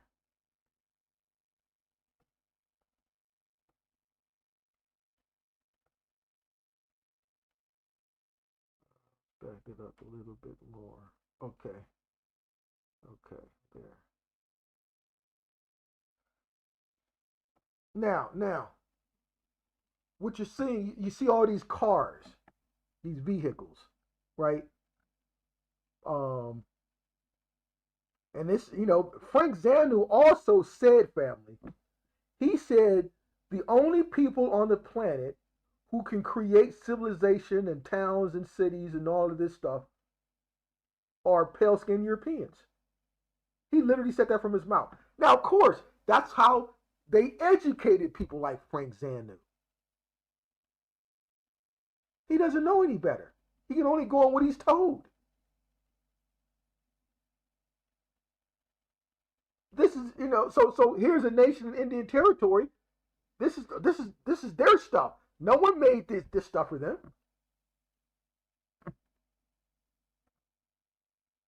So that's the football game here, 1925. Now, let me back it up because this is important right here. Let's look. We always got to look at examine everything, right? Boom. Look at the neighborhood. Look at that. Look at that. Look at these structures. This is so Tulsa rebounded, but none of these warlocks talk about that because. And then you had the last remaining survivors. You had, I think it was like 3 or 4 of them, well over 100 years old. I believe the last one died recently. And do you know you had Roland Martin and that double lawyer Crump? They went over into Tulsa. This is right during the lockdown, and they had it. They called it Little Africa. And at the time, they're reconstructing their histories again, calling it Little Africa, family. Because again, it's to kill us off, replace us with real Africans, so their story can become more, can have a little bit of reality to it. So let's just watch a little bit of this here.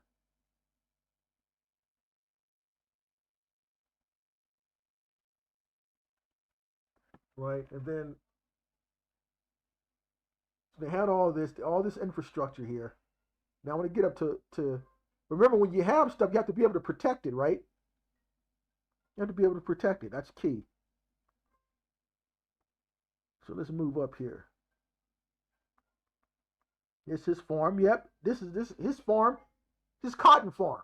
So when they want to call us cotton pickers, that's a compliment.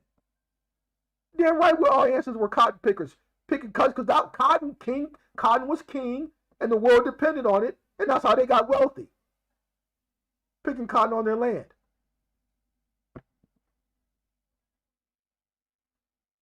Let's move up here. Because you have to be able to protect all this stuff, right? So let's move up here. Okay, let's see.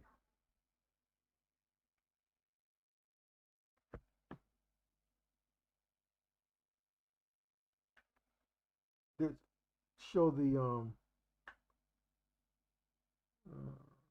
let's see, where is that? I want to show the military base.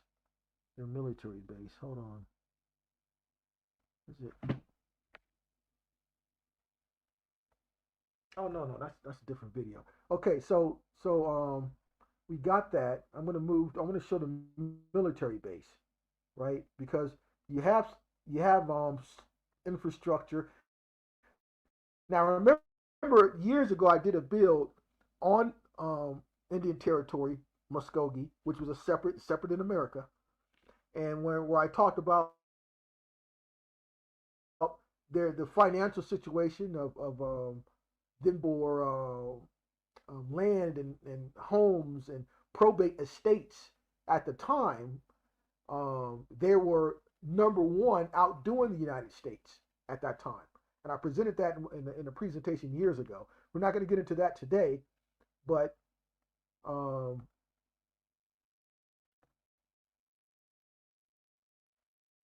let's get to film 8. I'm going to show the military base here.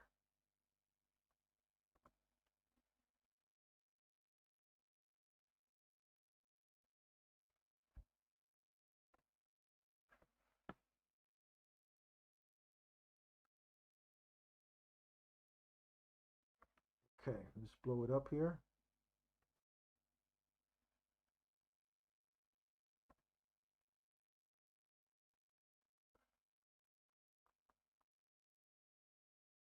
Now remember, a car was a luxury item. You had to be wealthy to have a car in the 1920s, family. I hope you realize that.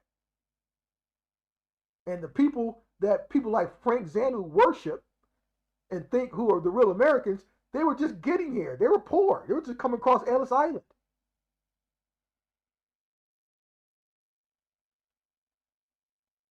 I showed also one of the um, what's his name? The Halliburton. So we have Halliburton Energy, and there was a European Halliburton. The European Halliburton went into. I did a presentation on this. I may do it again in the future. But he went into Oklahoma, Indian Territory, Bowley, Oklahoma, to learn the oil game from the first true oil barons of America who were here. And Solomon Sir Jones documented that. Those were the first oil barons. So here, here the military base family. 1st Battalion, 1st FA is field artillery. 3rd Battalion, 20th Infantry, 44th Observatory Squadron. So when you want to trace a unit's genealogy, you trace it through this. This is how you know a unit's genealogy is through what it says here. The 1st Battalion is the 1st Battalion, right? So this history goes way back hundreds of years before, and in certain battles, right? This 1st Battalion, 1st Field Artillery, I believe that's what it stands for there. Marlon knows what I'm talking about. So you want to trace the lineage of a military unit, you trace it through its name there. Okay, so now let's continue.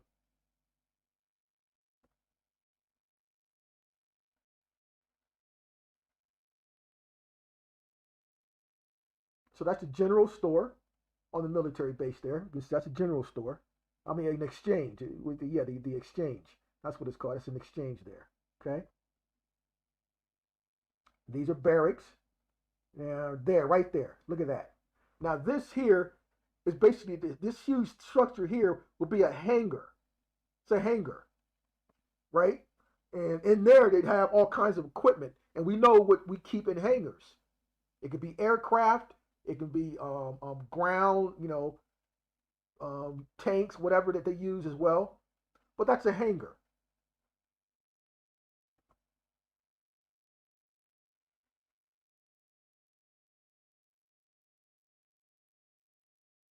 That's another hangar there, right there. See that?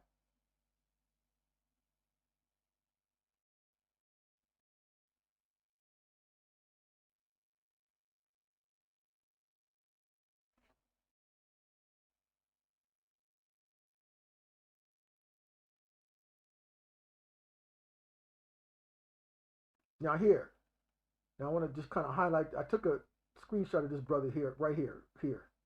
So now I had a screenshot of him where I zoomed in on his bars. If you look, you see those strike. See, that's a high ranking officer. Okay, it's a high ranking officer there. And it looks like there's one bar there, which could be uh,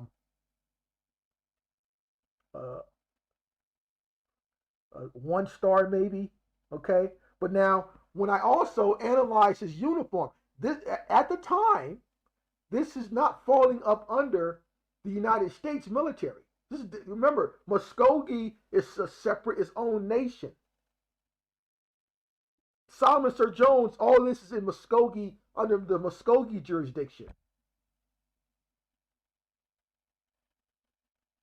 Okay? So I wanted to show that because in order to protect wealth, you have to have military might to take it, or people will come in to steal it from you.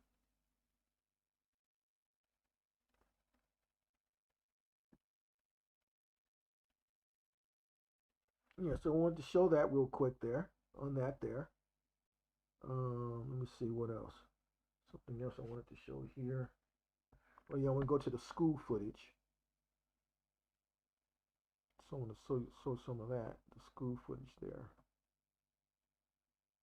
Okay, this is the school footage, children coming out. It was like an elementary. And now, of course, see, Africans don't get this image. They get in the image with our pants sagging off our asses. Youngsters, of course, there's been damage because there's been a constant war against us. But we were not always like that. We fail. We have to admit that. Yes, we fail when it comes to the level our grandparents and great grandparents were on compared to us today. Yes, that happened. But there are many of us out here that are trying to, and who's on a mission to reconnect and get back our inheritance.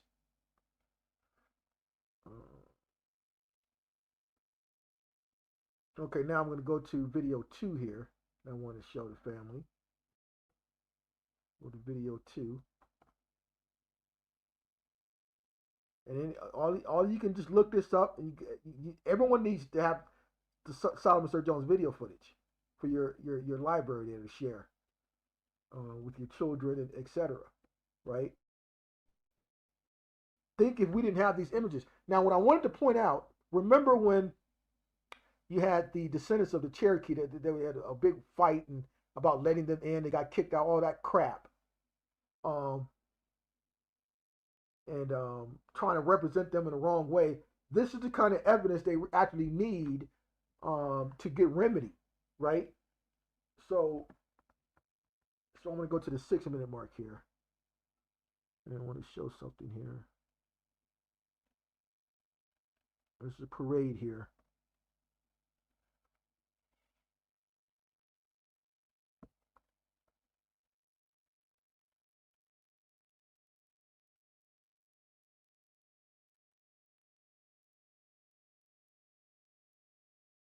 Okay, so this is the parade. You see everybody there, and all these cars will have these. You see those banners there on the side of the car? It's an advertisement for the businesses. So it'd be like the name of the business, their address, they're promoted. This is how, this is basically advertising. And you see all these vehicles, people they were thriving. What Jim Crow area you're suffering? Boston, you see that? There was a cleaners there. Right there, Travelers Hotel. See, this is Travelers is a hotel, the cafe. That's the name of this business. And this was a brilliant idea at the time, how you promote your business and get your brand out there, right?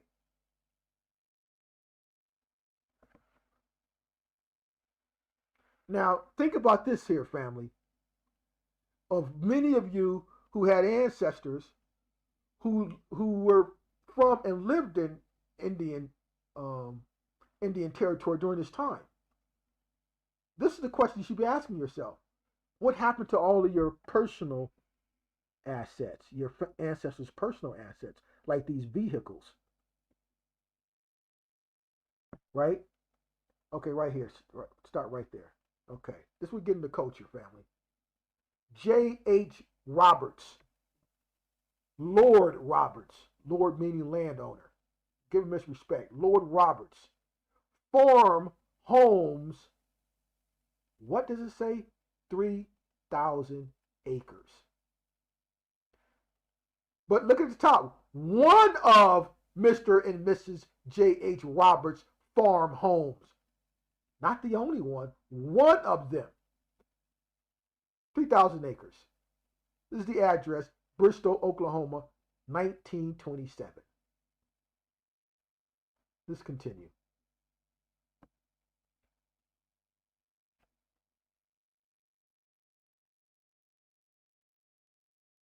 That's culture. So can Frank Zanu or any other African show us similar footage in 1927 of them having culture? If not, you don't even deserve, you can't even come in the room to have a conversation with us.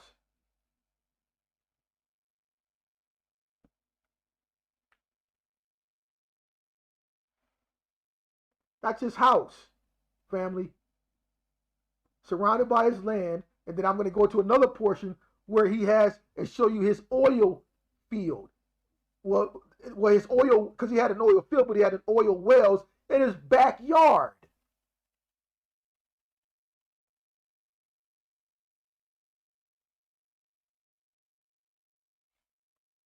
What do you think, Frank? That some person who looked like Bill Clinton came and built this for him out of his good kindness of his heart or something? Right? So maybe that happened, family, because he said we have no culture, we don't know what we're doing. So maybe if someone else came and built all this stuff for us, then, huh? Because they love us so much.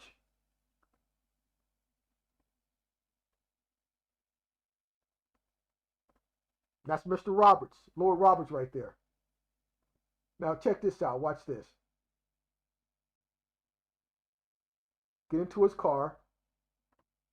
Now watch this. Boom, right there, right there. Boom. His initials on his car. JBR, JB Roberts. Got his initial on his car. Now think about whoever's the descendant of Mr. Roberts today. If this was still in the family, most likely, again, you know what happened with the takeover, terror, and they stole all their shit. You know how much this car would be worth today if it was still in the family, in the Roberts family today, family?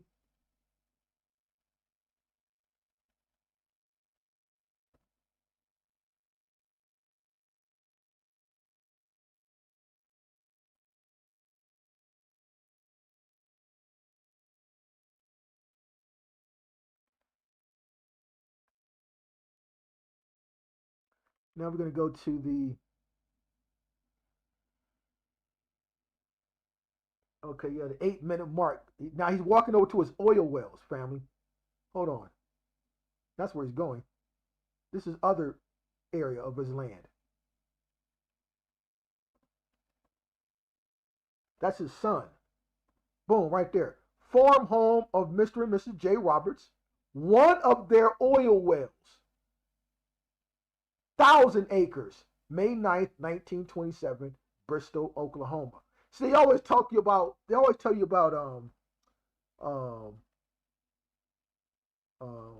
the famous one there? Tulsa. Tulsa was nothing compared to like Bristol, Oklahoma, or Bowley, Oklahoma. Tulsa was nothing compared to those areas, but they only focused on, there were over 60 plus melanated towns in Indian Territory, family. Well over that. And it was over, and I did a bill years ago. I'm gonna do that again later on this year, maybe in the next month or so, about Texas, where it's over 557 towns in Texas. You Google how many towns in Texas today, it's not even 250 today. But for some reason, it was over 500 melanated over, hundreds of years ago. But this is oil well, on 1,000 acres. One of his wells. So let's show this.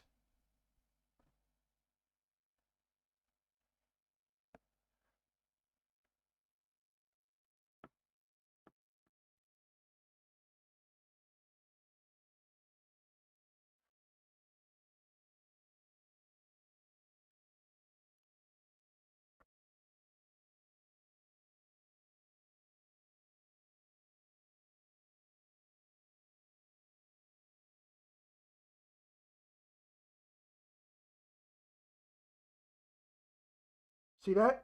Boom, it's pumping right there. See that well? Look at that. That's in his backyard. How many people got oil wells in their backyards, family, today in 2026? Africans aren't even on the table. They're off the board with us. How many people right now in America, in Europe, anywhere, with an oil well in their backyard?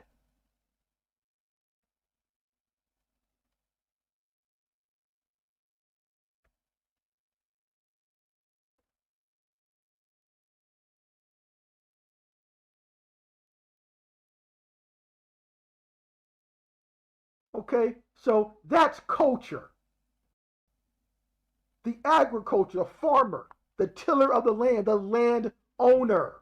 That's culture. Because once you have culture, the human can elevate to do incredible things. But without culture, you're a hunter and gatherer. You got to wake up and go hunt. And if you if you're successful at a 30% clip, you gotta prepare for a lot of what do you call what do you call that fasting. But it's not that you it's your choice to fast for health reasons. Fasting becomes part of your life.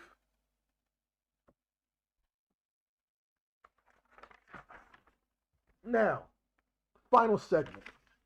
Now, remember, now I'm going to show. I was blessed with this information, family. Ancestors blessed me, and I got to share it. I got to share it with you guys because this is what's been going on the entire time. I did a presentation on the Stanley family out of North Carolina. Famous, right? But again, what happened was the reconstruction of histories to bring us down from the top all the way to the bottom to make us the permanent underclass. It's again, all that's part of the curses. It's in Deuteronomy 28, which shows and proves we can definitely recognize who were the people of the book when you look at that, because everything that's laid out there, where nations will come into your land, rise above you, you no longer control your land, you no longer benefit from your crops, others will, because it's on us. We sinned, we broke, we stopped following the commandments. It's on us. But to break out of that, you got to get back to start honoring your mothers and fathers again. Getting to know them, getting to know what inheritance they left you. Going after it. It's the only way. So, John Stanley. Don't know if you heard of him. John Stanley. And so basically what they've been doing, and all this is recent, the reconstructed of the histories really actually started in the 1900s. It could be 1940s, 50s, and they took over these societies like DARS of the American Revolution, SARS, Sons of the American Revolution. They got themselves into those organizations, okay?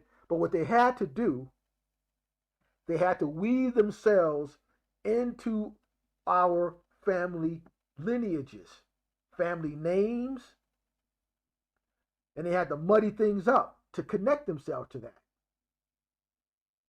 Right? Same thing's happening now when they're bringing over all these foreigners. Right? And so what's more valuable than gold, oil, natural gas, and minerals are our genealogical records, family. That's the most valuable thing on the planet. Because in America, it's about the land. Who controls the land? So when they created the sorcery to disconnect us, to say it brought us from another continent, but what have that benefited us? Do we have an inheritance over in West Africa? No. What is insanity? Repeating the same thing and you get the same result. A nothing burger. Africans would be looking for long lost family members in America if we came from them. They wouldn't be contracting with Chinese to build their infrastructure. They'd be contracting with the long lost family members in America. You didn't build any highways. We just showed Solomon Sir Jones how we were living. Matter of fact, I showed this in the presentation. I was going to do this today. I'm going to save it. I'm going to do it again. I did it years ago, where in the 1930s, under Stalin and what was called the USSR, they were down on their fucking luck. They needed to rebuild their nation.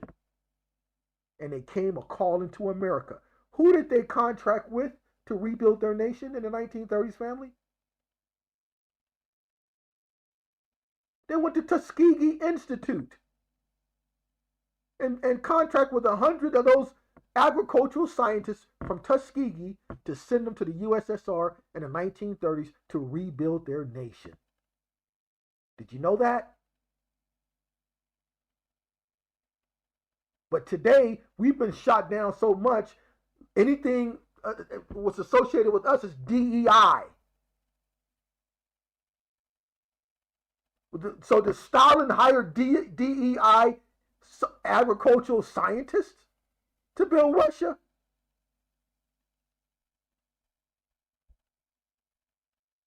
He didn't go to China to help build Russia in the 1930s. He didn't go to India to contract with them to have them rebuild the USSR. He didn't go to Harvard, didn't go to Columbia. He went to Tuskegee Institute because at that time, our reputation was not like it is today. And that's in the 1930s.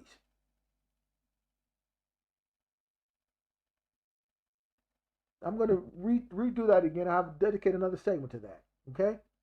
So, so they reconstructed everything.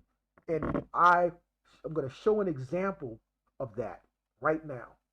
Because I did a presentation on John Stanley years ago. But I got blessed a couple of days ago when I was preparing for this part 2 here. And I got to share it with the family here. So, John Stanley. Sometimes they say John C. Stanley, John Carruthers Stanley. Sometimes you see the C middle name. Sometimes just John Stanley. Okay? Born around. So let's first start with the cover story. With the sorcery cover story.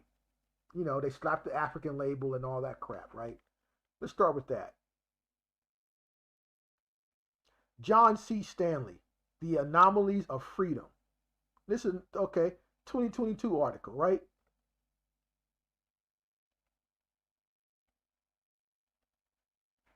This is actually his house. Still stands there in New Bern, North Carolina. Okay? Structure there. So here, March 12th, 1795, began a new chapter in the life of John Carruthers Stanley. On this day, the 21-year-old, so if he was 21 years old in 1795, family, he's born in 1774. Right? Now check this out. This is the sorcery. Okay? This is what these witches and warlocks do. They're going to curse you with the African deal. On this day, the 21-year-old, considered the son of a local merchant, John Wright Stanley, and the enslaved Igbo woman, whose name was not recorded, received his freedom through a petition by his enslavers. Now look at this. And then it says here, John built a fortune through his barber shop. This allowed him to buy real estate in town and multiple plantations, making him one of the richest men in town. Then it says here, to ensure that his freedom was recognized by the state, in 1798, John Carruthers Stanley petitioned the General Assembly to pass an act declaring his freedom. 2 years later, Stanley secured his wife, Kitty Green, and 2 sons, John and Kitty. Later had more children were born free. Now, okay, now listen. Now watch this.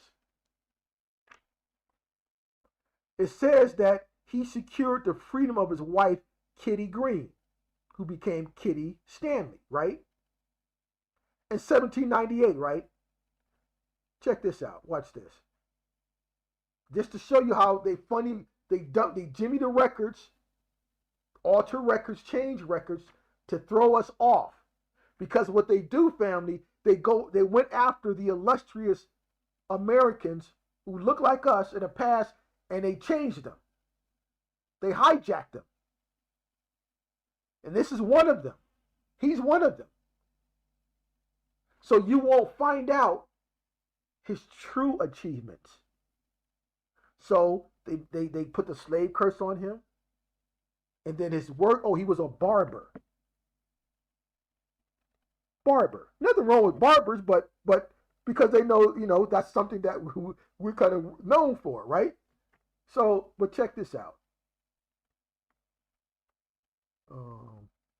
Okay, here. So I pulled this birth certificate. Now let's go back to the article because the article said that his wife was Kitty in 1798, right? Now watch this. Watch this here. Watch this here. So here's the birth certificate. New Bern, North Carolina. See that there? Certificate of death, right? Death certificate. Female, colored, a widow. Okay, take this. Date of birth, 1837. Date of death, 1914. Okay? So it says she died 1914. Born 1837. And her name is Kitty C. Stanley. Kitty Stanley. Okay? Now, check this out. Same as the Kitty we just saw in the article, right there, that Janney secured freedom for his wife, Kitty Green, her maiden name, right, in 1798. So it says she was 77 years old when she died. Born 1837, died 1914. Go down here. Name of father, John C. Stanley. But wait a minute. This article in 2022 just said that he married Kitty in 1798. But a death certificate said she was born in 1837. And that her father was John C. Stanley, not her husband. That's one example. But now, here's the real birth certificate. Here's the real one.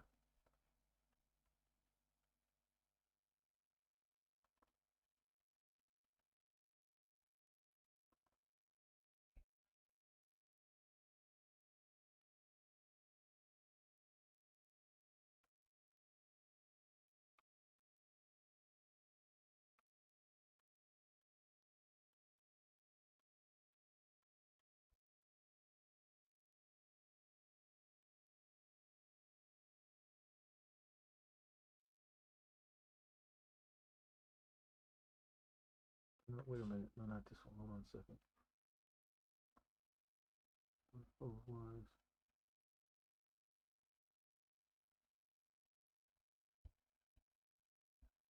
I think this is it. Hold on. This is it right here.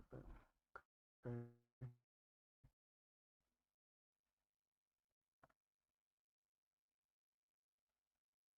Okay. So, Craven County marriage bonds. And these are the dates. This is the groom, the bride, the date of the bonds, bondsman, and the witnesses. Okay. So here we go down here. You see that? John C. Stanley, Kitty Stanley. Okay. March 26, 1805. So yeah, but now that death certificate we just saw that listed her as the daughter of John C. Stanley, right?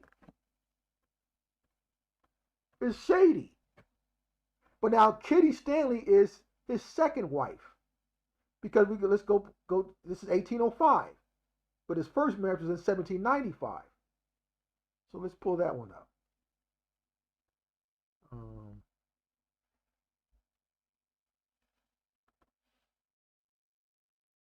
Let's pull that one up.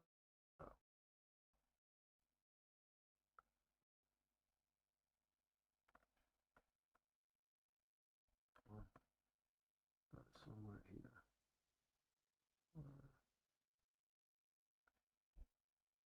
Okay, well, here's an image of it. Let's see right here. Marriage license.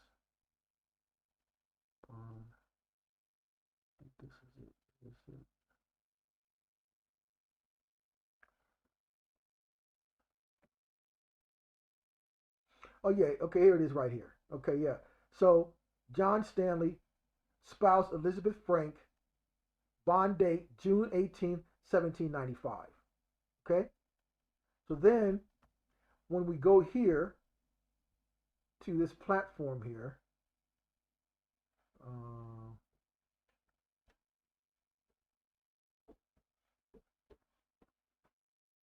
archives, you go to archives here.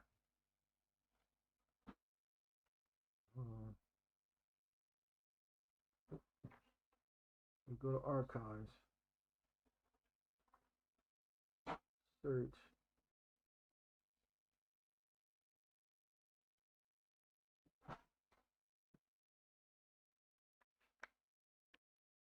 Okay, so we're going to hit search. You hit John C. Stanley. We know he's born 1774, right? 1774, North Carolina. Get that in there. Okay, pull this record here. View story.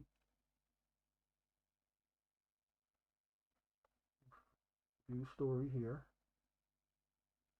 Okay, you see that has him born right around April 9th, 1774. And then they got him dead around August 1834. Sometimes it can say 1833, but that's now remember, let's go back. That death certificate said that the daughter, alleged daughter of John C. Stanley was Kitty, born 1837. But John C. Stanley died around 1834, 1833. Now we go down here.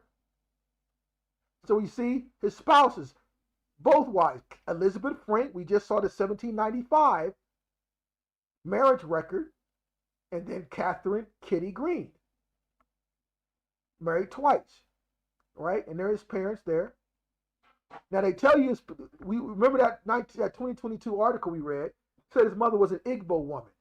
Igbo, first of all, in the 1700s, first of all, there's no Nigeria, because that's recent. And Nigerians don't have birth records. We know that, just like many other Africans. They have no family history. So if there were connections with Nigerians at that time coming to America, then my advice to you Igbo people who are subject to deportations by Trump, remind Trump that you're the real American because your people were here in America way before him in the 1700s. And if you're definitely a descendant of John C. Stanley, well, one of your African women married into that Stanley line, oh, you are non-deportable. So prove it. But let's just move on, fam, because we know that's just fantasy. We know that's not real. All right, so this is his mother. This is his mother. She's a Cogdale, born 1753, Newborn, Craven County. Not Igbo. This is his mother. This is his mother's father, Richard Calloway Cogdale, 1724, Beaufort, North Carolina. His daddy, Cogdale. We keep going back. North Carolina, 1698. And so on and so on and so on. Okay? So, let's go back here, because we're going to get back here to expose how they hijack and steal the illustrious people in the past. So, John Carruthers Stanley, born around 1774, died 1834. And then the marriage, 1795, which we just saw, this first marriage to Elizabeth, okay, there, of course, had all these children. Now, check this out. This is what I got blessed with. Oh, by the way, the Stanley, we go to the North Carolina land grant database. Land grant meaning a land patent, the highest evidence of title in America. Put in the name Stanley John. We hit search. Boom. Like that. Right? Come down here. John Stanley, an assignee of John Crittens. Surrey County, 1802. Okay, 50 acres, right there, and we could view that image. This culture is connected to land ownership, land cultivation, agriculture, culture. John Stanley, evidence of culture. So we got to remember this, family. Benin, Nigeria, these Ghana, they didn't have functioning city planning and agriculture until the late 1940s, 50s, and they still infrastructure is still not up to date now. They got to rely on China to build stuff, and we know what happens then when if you're in a position to where you got to allow the Chinese to set up your infrastructure, bro. No, you can't even talk to me. But so yeah, so here's a land patent issued to him, one of many. I have another one here. Here's another one for 100 acres.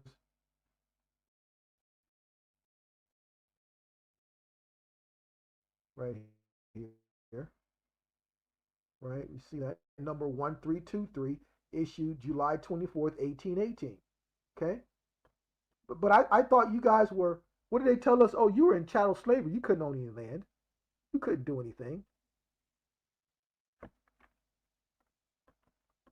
All right. And that's the location there. All right. So that's culture, land ownership. Right. Now let's get back to this. So now we read that and we've seen that there with right here, right? You see his children, see both of his wives. Now watch this, family. So now I was having a conversation with AI here about John C. Stanley. Look at this. So this is the image that they put up on John C. Stanley. You see that? WikiTree. John Stanley, born 1774, 1833, right around the same time, same person, right? But this is the image they give you. It's the image they give you right there. Right? Now let's continue. We go here, Wikipedia. Now, so what they basically did, they created a carbon copy of John Stanley and made him look like this. Why would they do that? Because remember, we go back to the article right here, 1922, they're going to slap the slave curse on you, the Igbo mother curse on you, the spell, right? And he was a barber. But yeah, he was a barber, but he got rich being a barber, which allowed him to buy all this land. He had all of these, it says what? Multiple plantations, making him one of the richest men in town by being a barber, family. But why would they manufacture this story?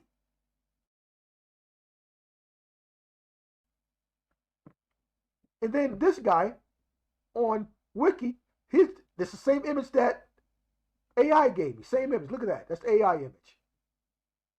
Wikipedia image. Same image. Remember, all these images aren't real. They're all phony. From George Washington to Lincoln to Thomas Jefferson to Alexander Ham, all of those images are doctored, phony images. Just like this one right here. This is why they created a carbon double copy to throw you off. Because if you look at this, what does this story say about him? This version is not a barber. What is he? He went to Princeton, studied law, admitted to the bar in 1799.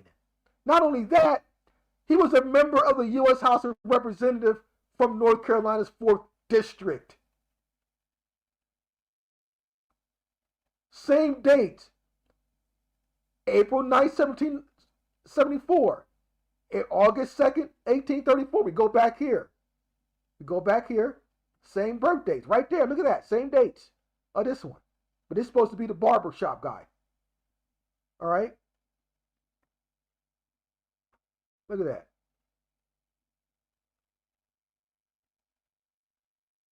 Stanley County, North Carolina was formed in 1841 and named in his honor. Named in John Stanley's honor. Stanley County. They had to create the duplicate copy to hide, because they hijacked it. Made them look different, because you can't have in your image once they sort of reconstructing the History's family, you cannot have in your image that a Federalist U.S. Congressman from Princeton looked like Denzel Washington. Check this out. Here, it says right here, John Stanley was a Federalist U.S. Congressman from North Carolina between 1801 and 1803, and again in 1809 and 1811. He was the father of Edward Stanley and Admiral Fabius Stanley, and father-in-law to General Walter Keith Armistead. Write that down, because we're not finished yet. Because I got to show you what I was blessed with. Armistead is his son-in-law, but the father of Edward Stanley and Fabius Stanley. Now look at the images they give you. Edward Stanley, that's the image you get. Fabius Stanley, that's the image you get. But now we go here, right? John Carruthers Stanley.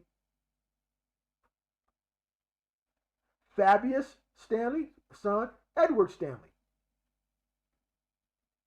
Okay? Marcus Cicero, another one now. Now, check this out. This is what I was blessed with here. Recollections. So, I got it's a recollections of Newborn County. There was a guy talking, and they recollections of what he remembered, how things were 50 years ago, and the important people he met. And he met John Stanley. Okay?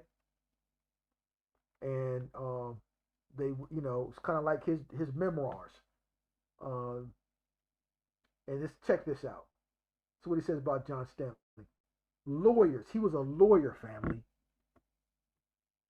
But now remember, they created the duplicate copy, the lawyer, and then the cover story, the spell, the barber. Okay? Check this out here. Let me maximize this window.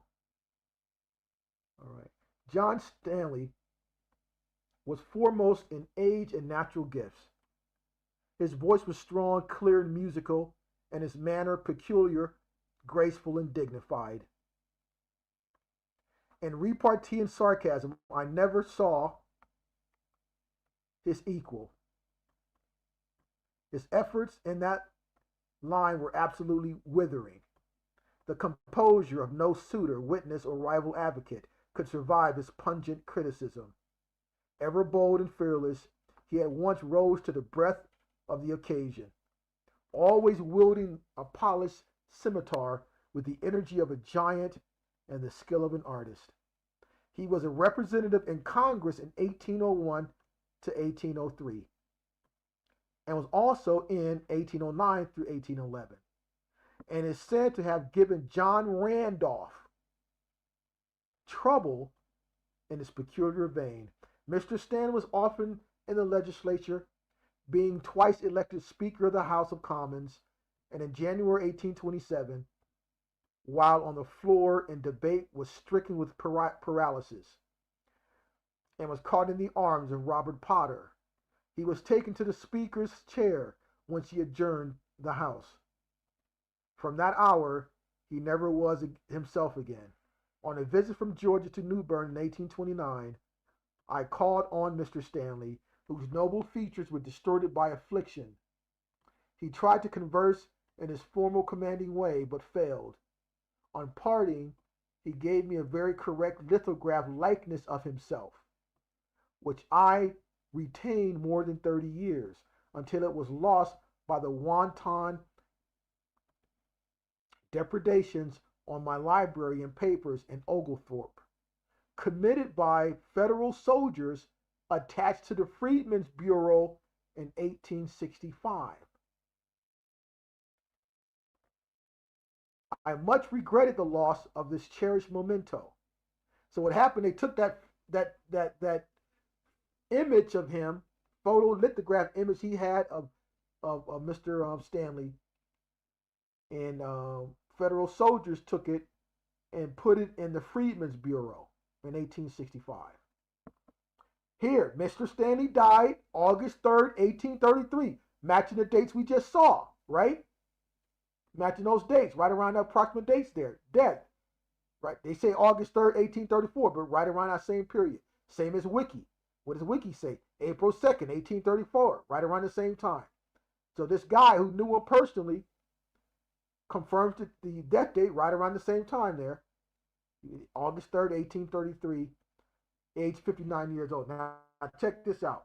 His only daughter, now he had more than one daughter, but this is probably what he only knew, married Captain Armistead, remember I told you to remember that name, of the United States Army, in defiance of his opposition. It is said that he never forgave her. This worthy officer was promoted to the rank of Brigadier General. Let's go back. Let's go back. Right here. Here's his list of children right here. Right? List of children right here. So which one married the Armistead? Right? So I believe it was, let's see.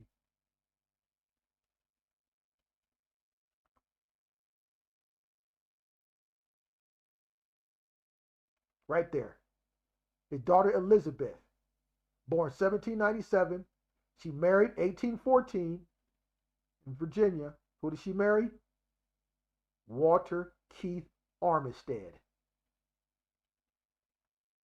Now, just to get more perspective on this, John C. Stanley, so everyone's clear,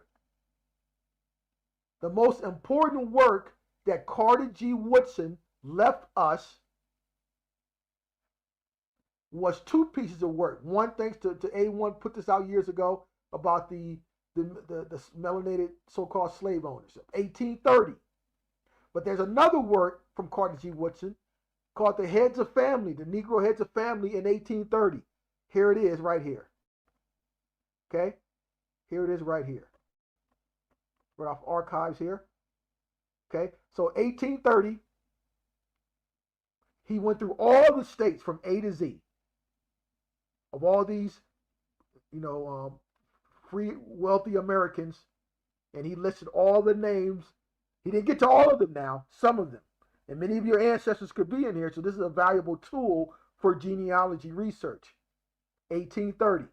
So we go to North Carolina. We go here. Now these are what Carter G. Woodson in his day, in the early 1900s, called Negro heads of families in 1830. Negro heads of families. And we look here, go to Wiki, right? Where was he born? Newborn, North Carolina. The doctor went up, but Newborn, North Carolina. We go here. We go here. Go back here. John C. Stanley, born where? Newborn, Craven, North Carolina. So we go to the work Carter G. Woodson left for us in the state of California, North Carolina. We look down at all these names. We go to Newborn. You see that? Newburn. See that? So we're sure we're in the right county in North Carolina. Okay? Negro heads of family in 1830. And we do know that based upon this, it said that he died 1834 here. And this one gives a date, 1834 here. And the guy we just read in the recollections, he said 1833. So we do know that J.C. Stanley was alive in 1830. Right? Now, free Negro heads of families in Newburn. These are all some of the families that Carter G. Woodson listed for us. So we go down here. So we're in the newborn category, right? You go down here. You're going to look to see if Carter G. Woodson listed John C. Stanley in Newbern in 1830. Go up to the top here. Name continue here.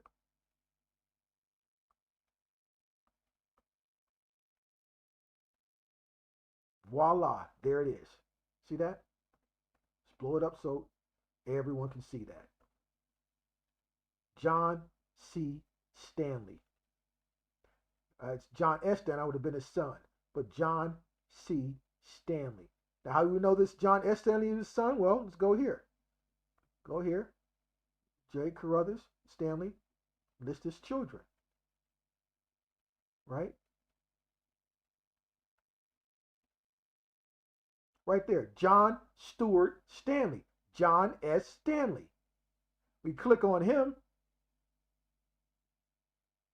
He's born 1794.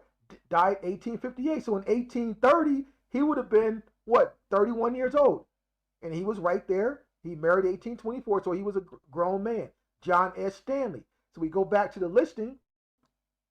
We got John S. Stanley and John C. Stanley, the father. Listed in Carter G. Woodson, Negro Heads of Family in 1830. But this is the image you get from here, and AI gives you the same image. Why? Because you, according to the guy who knew him personally, he was a lawyer. Let's continue here on what he's saying here. Let's continue right here, right? So, I'm going to continue.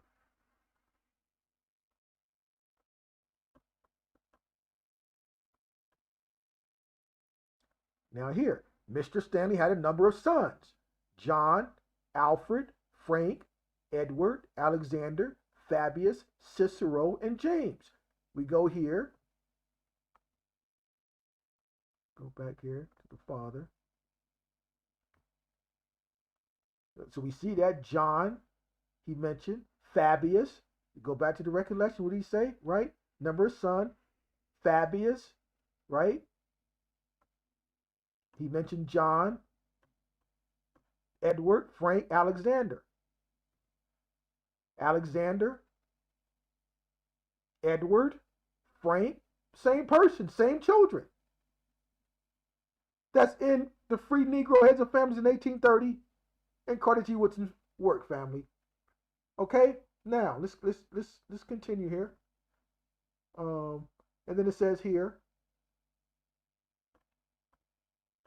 his son Frank became a Methodist preacher. Edward was what? Elected to Congress. So when we go to the dummy one, this is the dummy one, Edward Stanley, boom, there he is. That's the image you get.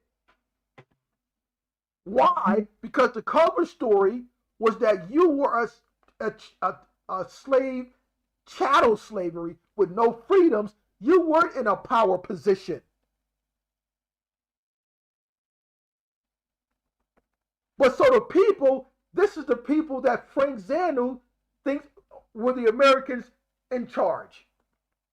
But we just heard current people giving their family stories that their grandparents and great-grandparents talk about them being manufactured with no parents. So they don't have any records. So here's a real life example of a hijack.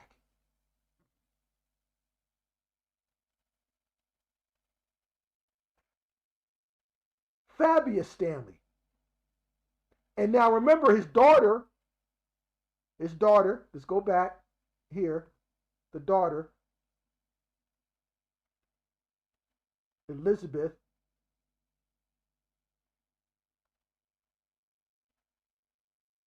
no, wait a minute, hold on a second here, Elizabeth,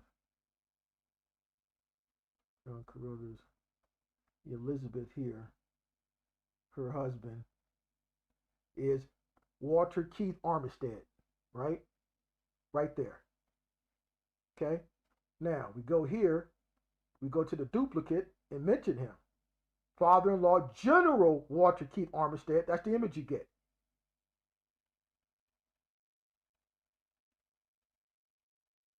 Army Corps of Engineers, by the way. But we know JC was listening to Free Negro Heads of Families in 1830. Thanks to Carter G. Woodson. But they recognized that he was a so quote unquote Negro. But the story you get, there's a different version of the same because they made two of them. The one for us, for the spell, step under the spell, is the slave. And the barber, not the lawyer, not the one who graduated from Princeton, not the congressman, but the barbershop owner, who somehow got so rich that he had multiple plantations. See, this is what they do, family. This is what they do. And we caught a real live example of it.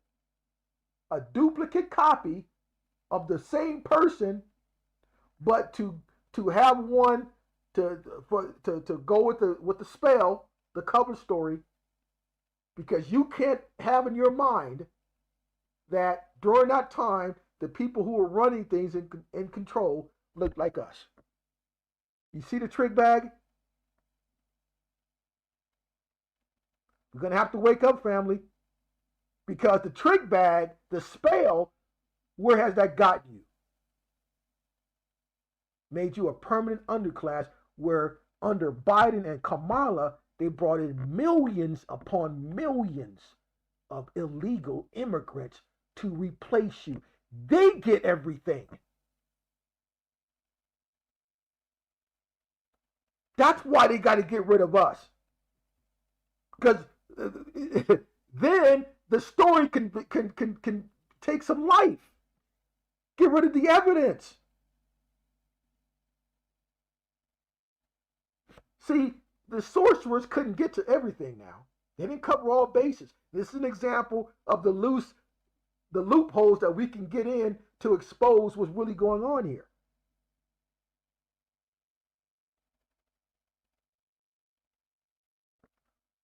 So Africans are off the table. They don't even deserve to have a conversation with you, family.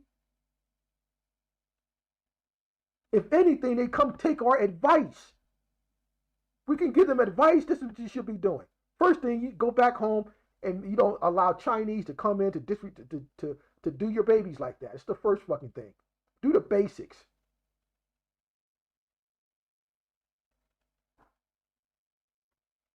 So we can end it there, family. Appreciate everyone coming in. And again, I apologize for the technical issues before, but we got it straightened out there. That one patent there, Marlon, for let me pull it up again, for JC was 100 acres. Let me show it again here, right here. Yeah, this one was 100 acres there. This one here, right? Can you see that? Right there, 100, July 24th, 1818. And that's the entry number. Entered, this is the date he entered. It was April 14th, 1818. And it's recorded in book number 132, page number 234, which would be located in the Craven County, North Carolina property records. And the Craven County Courthouse will have a division for land records, and this is where this would be. So any descendant of J.C. Stanley, it's your duty to confirm, to make sure he didn't sell it or no Stanley heir sold it, because you can go after this here. Right? But now think how brilliant the plan was, the whole U-African deal, family, because think about it.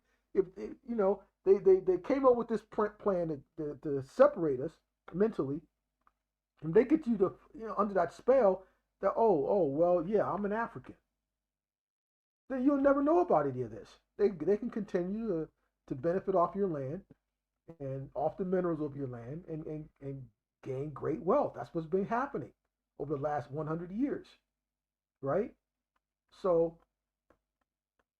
but those, we all go through these phases because we're all victims of the miseducation, right? But you gotta have to really look yourself in the mirror and ask yourself, wait a minute, how has this benefited me? How has it benefited my family with the African situation? How has that benefited us? Do we have an inheritance over there? It hasn't been. Ask yourself that question and find and make a list. Okay, how has it benefited me and my children? Because Africans were coming over here, especially during Kamala, like the last 4 years.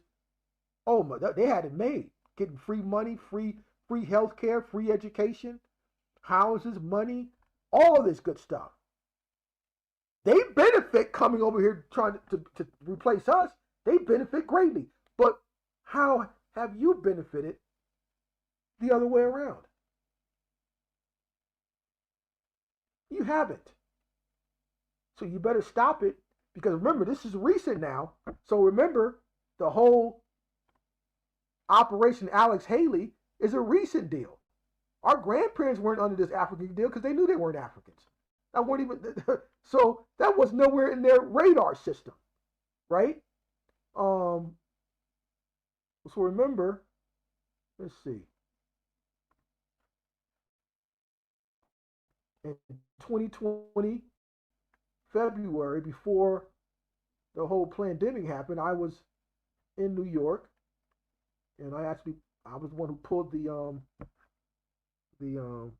Corlander complaint against Alex Haley.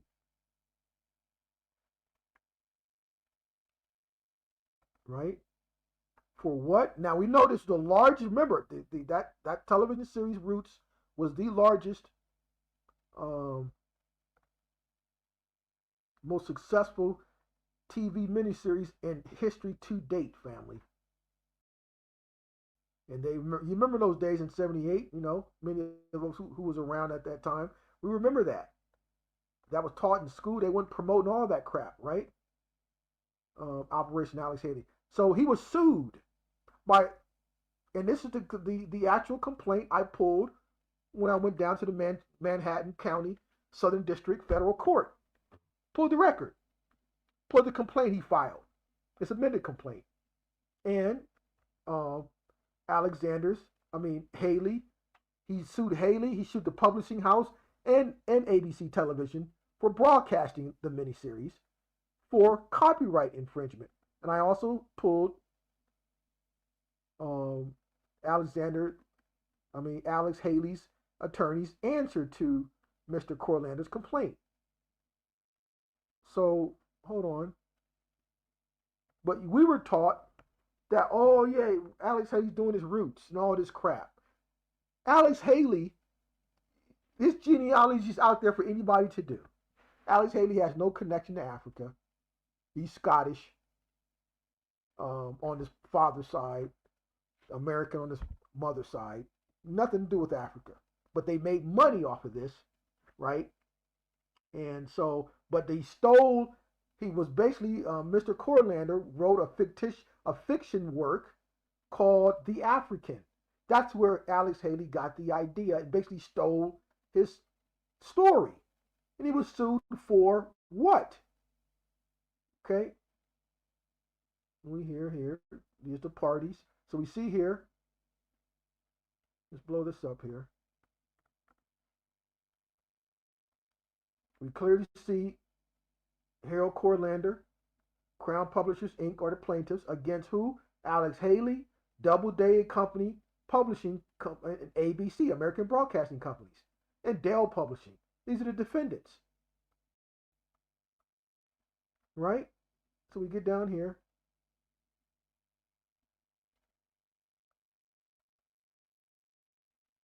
Right here. It says here, prior to November 1967, plaintiff Corlander, who then was and ever since has been a citizen of the United States, created and wrote an original novel entitled The African. This book contains a large amount of material wholly original with Plaintiff Corlander and is copyrightable subject matter under the laws of the United States.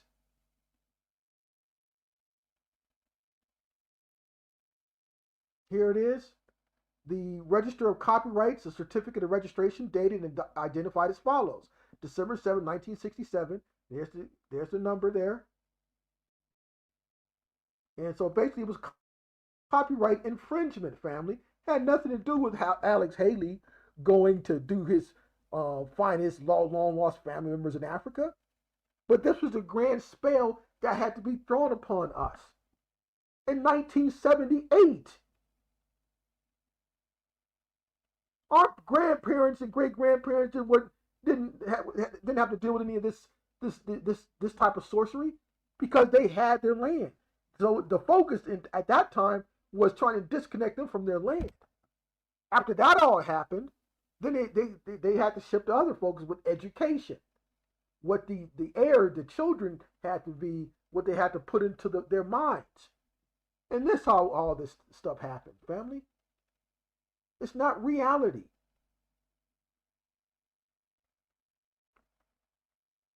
So I'll be maybe later this week or next week I'll have to give another presentation. We'll get into real stuff here. Okay, so yep, Andrew Jackson Smitherman and Warrior Renty. Yep, I did a presentation on that a few years ago. I know, matter of fact, I know the descendant of Warrior Renty. He's in Oklahoma. Fortunately, he still gets the benefit and still has a lot of his ancestral lands that he's benefiting from there.